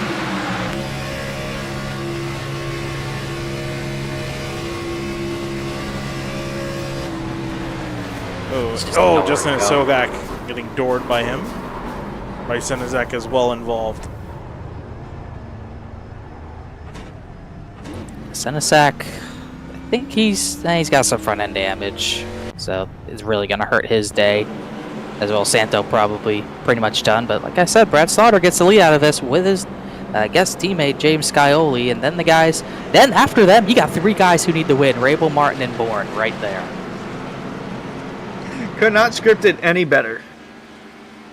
No, you couldn't. Now what do they do? You can't work together because you need to beat them, but also now you got 2 teammates on the front row that could easily control this to the end. I'll say they're not even teammates. They're technically, yeah. Slaughter Sim is Brad Slaughter, Weishart, Simon Fine, and Cameron Hearn. The 7. Trying to look at where he is. He was DWR. DWR with Senezak Fambro and Anna Sogak. So those guys kind of have a collaborative effort. Slaughter Sim, who has David Weishart on their team, and David Weishart Racing, who has Scioli on his team. So they've been collabing this whole race. Won't do it for much longer because we're nearing the end of this one, Finian. Yeah, we're coming to the end of this, and this actually, it looks like we might get the restart here with 3 to go, in which case we will not using our only attempt at a green-white checker. So effectively, we'll have 2 chances at finishing this race out from here. So this will be interesting to see if we'll get it done on attempt number 1 or attempt number 2. Getting this thing done. But I can tell you, definitely one car to keep an eye on is number 17 of Martin. He's been building up some charges, arguably a little bit too patient in some cases, but I think if he can get a run going, might have a good chance of getting to the front. Chris Rabel's definitely shown that he can hold his own in the front. Tom Bourne also, he appeared out of nowhere. We barely talked about this guy for most of the race, and then near the end here, he just put his nose up near the front and really hasn't lost it since. And you can also probably throw Ryan Swan in that conversation as well in the 20. Yeah, classic Tom Bourne, kind of just laying low, and then, he's in the top 5. Great. That's just kind of how he's gone, and kind of how he rolls in the area series this season. He's another one who needs to win. He's 16th in points, Rabel 18th in points, Martin 19th in points. And they're really going to really struggle to get track position over the 7 and the 9, but there's going to be a 3rd lane open. One of those 3 are going to have to try to lead that lane. Boy, if Cameron Hearn can find a way in the victory lane, that would be insane. His whole car was off the ground. His whole car was off the ground, and he still made up a ton of track position, just got through the most recent caution, and is now going to line up inside the top 10 with a shot to win. Also going to have to look out for Mason Kane, who might have to make a super fast charge. He just got the lucky dog. Looks like he's going to be restarting, I want to say 22nd, maybe? 18th, looks like. 18, somewhere around there. We'll see how many other drivers he needs to let by. So Scioli on the apron. I don't think he's good on fuel. He's just doing that. But Mason Kane, yeah, he's gonna have to have an all-time charge to the front to win his way into the playoffs here for sure. Really interesting thing is if Rabel can't make it on fuel because he's pushing. It's been 39 laps since he's come down to pit lane. I think he should be good for this restart. Question is, if we go into overtime, he's really going to be pushing it. Yeah, he's only had, 2 yellows on this tank, and a lot of that's been at the front, so it's not like he's really been saving at all. No, he's been pushing. So That's definitely a question mark there, because if we go into overtime, he might have to come down. I'm sure he's just staying up there hoping that this thing finishes under green, which is a big thing to ask for. There is so much on the line. We've been talking about it all night long, and even now, too, there are a lot of guys up there that really need a win, and will pretty much, at this point, do probably whatever it takes to get that win. I know I'd be doing whatever it takes. You can't go below that yellow line. We got to look at that. Nothing goes down there, so they got to be aware of that. But you're going to have to, even at a track this big, I think, Hunter, one of those two are going to have to get physical in some way to win this race. They've been all but physical throughout the first 80 laps of this race, and now we're coming into where you need to get physical. So not an official green-white checker attempt. Going to go green with 3 laps to go. Going to be Scioli and Slaughter on the front row. Here to go, Finian. Green flag, you see the light lighting up and the flagman waving the flag. We got a green-white checkered coming up here. Can we get it done on this attempt, or will we have to get the caution and the pace car out one more time? We'll see here as they race off into turn 1. Brad Slaughter and Scioli getting hooked up. Oh, Alex Weaver's around at the back. We're going to go green-white checkered. That didn't take long. Okay. No, it didn't. And now Chris Rabel's in a bad spot. See the sim market replay. I think this was the best case for him. If it were the caution were to come out immediately, if there was going to be another caution, but there's Weaver. Oh, and Mason Kane. That's unfortunate. Just as he caught the wave around, huge amount of damage to the nose. And there is also Justin Anasogak also getting involved again. He also can't catch a break, it seems. Really looked like the 98 kind of turned right. I'm not sure what happened there, but the 62 just gets turned, and Anasogak kind of got hooked and tried to avoid it. Didn't hit anything, though. Nope. Well, wait, almost. Weishart got through there. All right, well, now we're going to head into overtime. Yeah. So much for that. So much for that. Back up at the lead here. We'll see what Rabel does here, because I can't imagine he's in too comfortable of a place. That yellow was net code. I was wondering why the 98 shot right. He got net coded from Shane Therian, so that's no EOL there. Nothing malicious there, but yeah, I'd hate to be in Rabel's situation. If you pit here, your chance for the win effectively is out the window. But Here, I'm shutting the engine off, so I think he's gonna try it. I mean, at this point, we talked about earlier, what more do you have to lose? No reason not to run the tank out trying to win it. If it works, it works. I was going to say, I'm thinking, I guess he feels he can at least make it most of the 2 laps. He might. Well, we saw the finish to Monday night. He might just be trying to get the lead in turn 3 and 4 coming to the white flag. It could be all it takes. For 2 pixels. That's clearly all that matters. If only Jacob Bell was his competition, he'd win easily. Since this will definitely be the last restart, let's take a chance to talk with Brad Slaughter. You can find him in Discord here right before we go back green. Is he even in Discord? Tell me he's not in Discord. There he is, found him. Yep, there he is. He's all the way down there. Yeah, let's see. Can I drag him here? Hang on. No, Finian, you take the mouse, go over his name. No, I had Brad Slaughter. Oh, we're really high up in the thing. Hang on. Yes, we are. Oh, it's not letting me actually drag him. Up there we go. I can't reach all the way up there. Hang on. Give me a second here. There we go. He's figured it out. There we go. Hey, Brad, it's Finian from the SimTV booth. You got a copy? Yes, sir. What's up, boys? All right. Well, we figured we'd talk to you here. You've been up near the front for a majority of this race. You've been really enjoying the lead. What's the game plan here? This is going to be the final restart. You're just going to try to block everyone that comes your way, or you're going to plan on working with someone?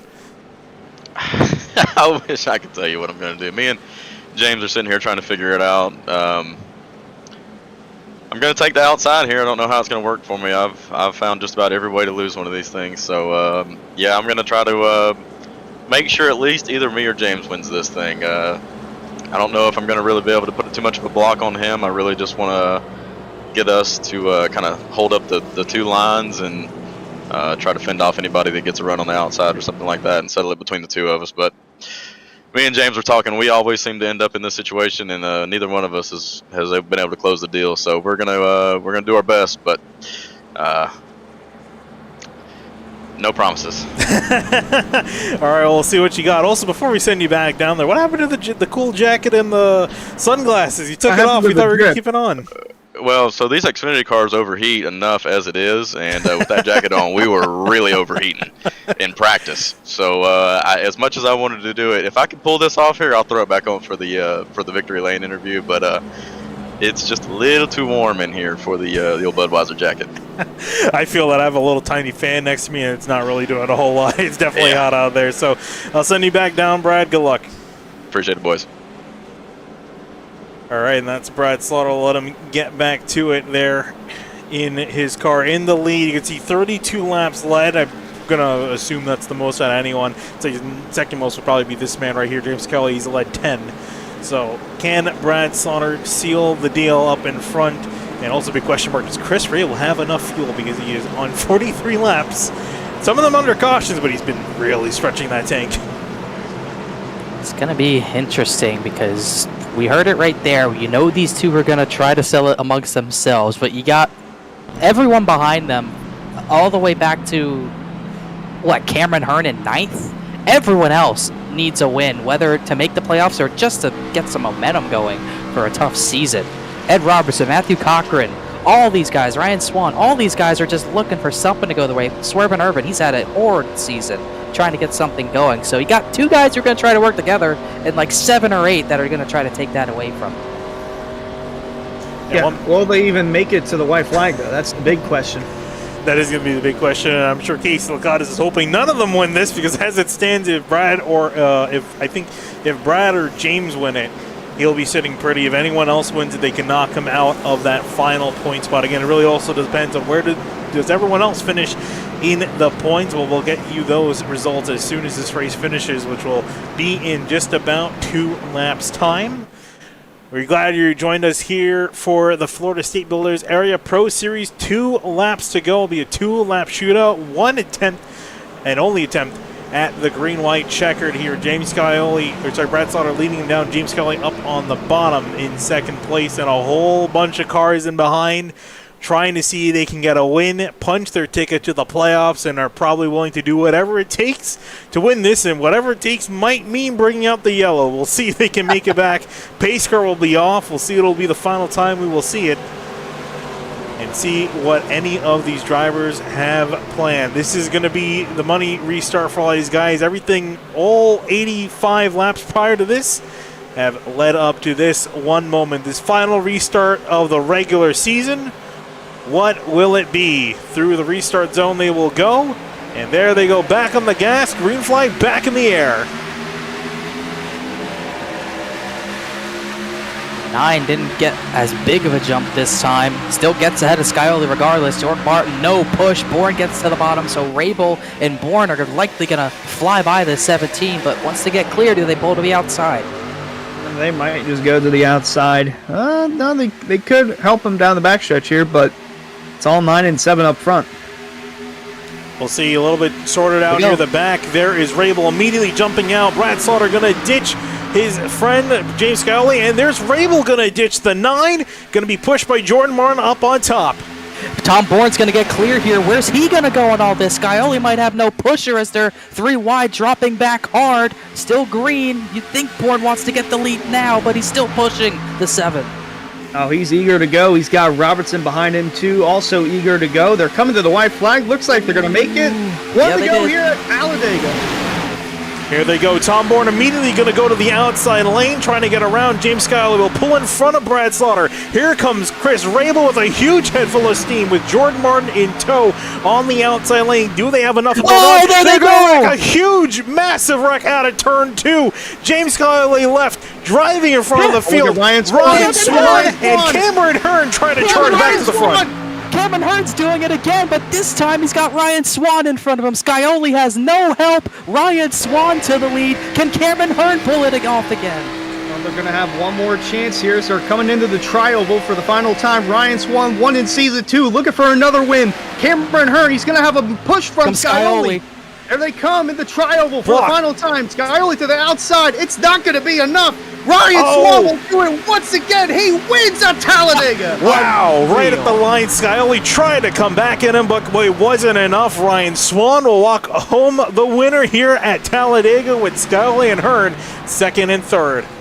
How heartbreaking for so many of those drivers who needed the win and couldn't get out of turn 2 cleanly. 2 nights in a row, we wrecked out of turn 2 and wadded him up. And once again, Cameron Hearn somehow snuck his way up there, but Ryan Swan was in between him and victory today. Looking back at the previous Pro Series races here at Talladega, I have to admit, Season 2 was my favorite. This one might be up there, and it involved with Ryan Swan winning in dramatic fashion in both events. And look at the new HyperX paint scheme with Tim the Tatman on there. Wow, what a job by the 20. Kept it clean all night long, and then at the very end, just navigated through the wreck, got around the 7, and it's all she wrote, Finian.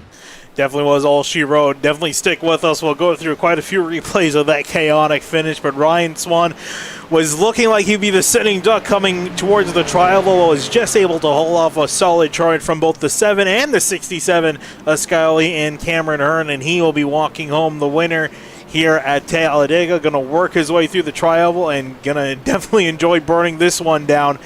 I'm not even sure what position he came across the line, the white flag with.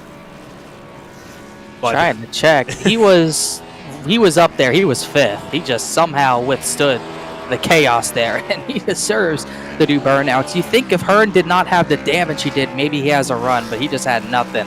And then Scioli kind of sealed the deal there, but what a job by Ryan Swan getting there when it mattered. And I believe he only led 1 lap. I'm almost positive he only led 1 he lap. led 2. Oh, 2. okay. Right. I think the other one might have come from probably green flag pit stops or something, but there you go. 2 laps led. That's all he needed to do. As he will burn it down here, we will go through your finishing results. Ryan Swan taking home a surprising win, holding off James Scully, you can see, by less than 1/10 of a second, half a car length at the line. Cameron Hearn in 3rd place with Ed Robertson, Nick Silver, Jordan Martin rounding out your top 6.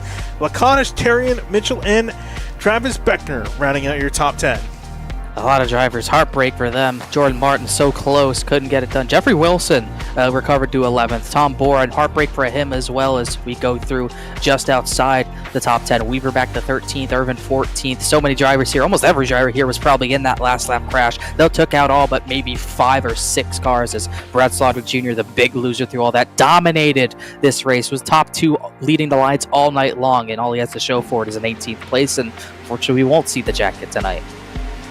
Yeah, unfortunately, we won't see the jacket. Unfortunately, that is the case. Then we won't see Matthew Bell and Chris Rabel. Won't see them in the booth or in victory lane, especially Rabel. Man, he had a real shot at the end, but caught up in that crash.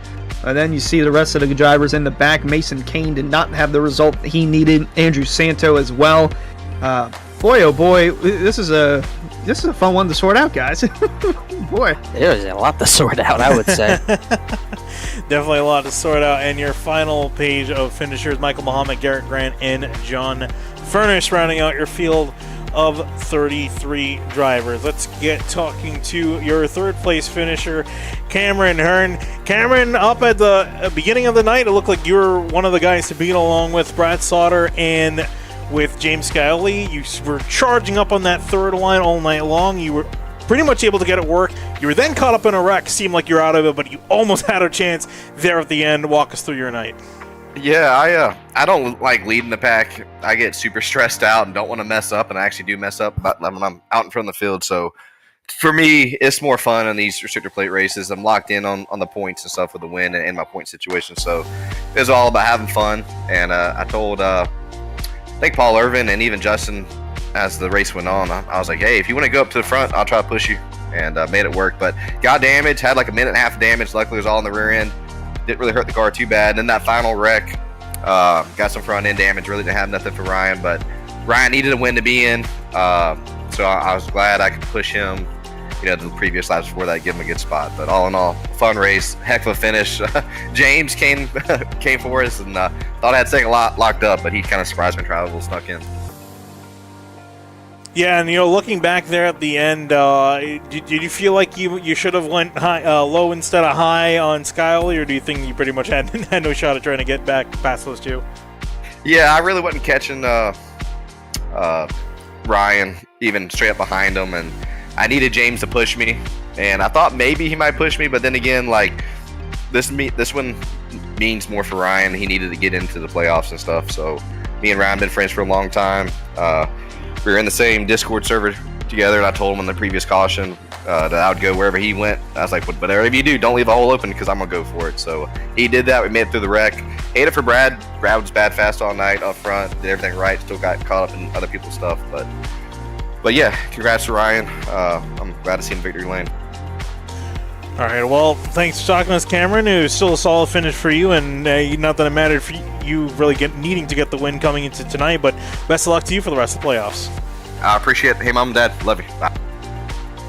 All right, moving on to our second place finisher, James Scioli. And just when we thought there might be a chance for someone else to be in victory lane, somehow James Scioli almost managed to ike his way back into that spot, but James, it wasn't quite enough. You just had Ryan Swan to beat, but that charge at the end, it was enough of a charge. Yeah, I was trying. Unfortunately, all my help kind of got taken out in that wreck, so I knew they were going to have a big run. And watching the finish on Tuesday night, it was kind of a similar thing between Brad and Cameron, so I knew I just wanted to be up at the top and try and get a good run down.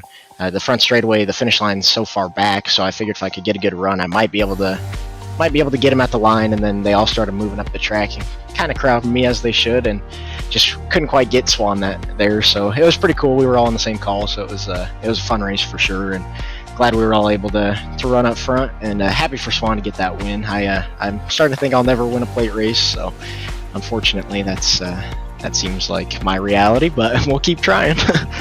It might have not won a plate race, but you won 7 other races this season so far. Definitely the dominant driver as we look into the playoffs for this season. Obviously with coming in with such momentum, what's the game plan for you as far as trying to get that championship sealed? I think, we got a lot of playoff points, so it should be, that definitely makes my job a lot easier moving through these rounds, getting to the championship round. So probably honestly start putting in a little bit of practice for that, just so that I feel ready and confident for that race. And then the goal doesn't change each week. Just keep trying to win them all, keep trying to run up front, and just make sure nothing crazy happens that'll take us out of the playoffs. All right, well, James, congratulations. It wasn't a win, but a solid second-place finish. Best of luck for you in your playoff endeavors. Thanks, guys. Huge shout-out to you guys for covering these awesome finishes. We had some good ones this week, and then huge shout-out to the admin team for all they do. I know these weeks can be a little stressful for them, so thanks to everything they do. Then huge shout-out to Rick's Hot Sauce, code Scioli, $7 off at rickshotsauce.com. Matco Tools, Dandles Candles, Butt Kicker, Chris Sports Cards, and DWR. I think we're still leading the team points there, so looking to carry some good momentum into the playoffs. Indeed. Well, James, thanks for talking to us. Let's head on now to the man who won this race, Ryan Swan, coming home after the dust settled to just ike his way into victory lane. Ryan, we were talking about it. You only ended up leading 2 laps, but obviously you don't care because you ended up taking home the victory. Walk us through how you managed to make it through that crazy last lap wreck. Yeah, it was chaotic. I seen a couple guys up front that I thought were going to stir up the field a little bit, and it worked out in our favor. Looks like kind of just the seas parted to the outside, dropped low, and it was me, Cameron, and Scioli out front, so it was a good race to the checkered flag there. He gave me a heck of a shot down the back straightaway, and we just kind of kept our foot in it, made the move on James, and you couldn't have passed me with a Ferrari at that point. So yeah, definitely a great win for you, Ryan. Unfortunately, it looks like you weren't able to get your way into the playoffs because you're outside the top 20, but what does this win mean for you, at least for the rest of your season? Well, yeah, I cut my Xfinity season off just a little bit. It's a little bit too short. Quit about halfway through the season. I've had a really rough season throughout the whole 3 series. So this helps me get back on track. You get some of those moments throughout the season where you see bad performances, you doubt yourself, all that stuff. But yeah, it feels like I can always rely on Talladega because just been a bright spot. I had a win earlier in the season. I feel like taken from me at Michigan in the trucks with an early caution, but it's definitely a confidence booster getting this one. And, we got this cool HyperX scheme with the Tim the Tap Man. He's got a line of like computer gear and stuff, headphones and keyboard. Elwood Designs gave me a pretty sick sick look for this week, so I'm glad we got the win in it. All right, Ryan. Well, again, solid. Nice to get a solid win. Give yourself a little bit of a confidence boost. Definitely earned it, and a great livery as well. So thanks for talking to us, and congratulations on your victory. Yep, real quick, HyperX, thanks to them. Rick's Hot Sauce, Elwood Designs, like I said. Roderick Ware Racing on Tuesdays. Jacob Bell Racing on Mondays. Simrap Market. The sponsors, obviously, Florida State Builders for this series. Rick's Hot Sauce, they're big. Just you guys do an awesome job. I'm sure the call on this race was insane, so I can't wait to watch it. And let's go next week to Chicago. All right, Ryan. Thanks for talking to us. Yep. And with that will wrap up interviews here. And with that, let's try to go through a replay here and find out how on earth this race finished the way it did. Really, all starting with that wreck off into turn 2. Yeah, a lot happened there. We saw beating and banging all the way across the start-finish line, really, with Ed Robertson, Brad Slaughter Jr., and others. And then the wreck happened at a turn 2. It almost looked like Ed Robertson came up the track off the apron and caused all of that. So definitely try to sort all that out and try to sort out what the playoff feature is, as you'll get the replay here. Yeah, Robertson left sides below the yellow line, and that's what really set that off. Also, Matthew Cochran, I think, had a separate incident that started at the same time, and these were the only 4 or 5 who got through it, Hunter. Yeah, somehow Ed Robertson made it through out of that, and you can see the 20 and the 67 there. Swan and Hearn, first and third is where they'd finish, but they were just chilling on the bottom, and fortunately everyone else behind him got caught up in that wreck. And when it was all said and done, they made the move heading into turn 3. And that's proved out to be the race-winning move, but not the night that Chris Rabel wanted to end, at least not on that note. Yeah, riding on board with him. This is what Rabel saw. Just nothing but wall and then the sky and a whole bunch of carnage after the fact. Yeah, a lot of carnage, to say the least. And plenty of drivers probably not happy with the way it finishes. This will be probably the best view you'll see of it. Just chaos ensues at a turn 2. Rabel, wow, he really ricocheted off the safer barriers. Here comes everyone else to the seat, full throttling, trying to get spots. As look at the graveyard below the yellow line on the back straightaway.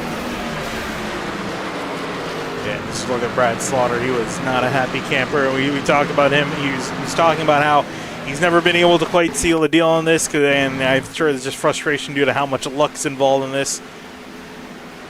And just couldn't quite make it through. And then up near the front, let's take a look and see how this ended up playing. You can see right there, Ryan Swan with some help from Cameron Hearn got past James Scowley heading into turn 3. So literally in the last 2 corners is where he made it past. And then obviously we're riding on board with Ryan Swan here, and then James Scowley trying to make a charge there at the end.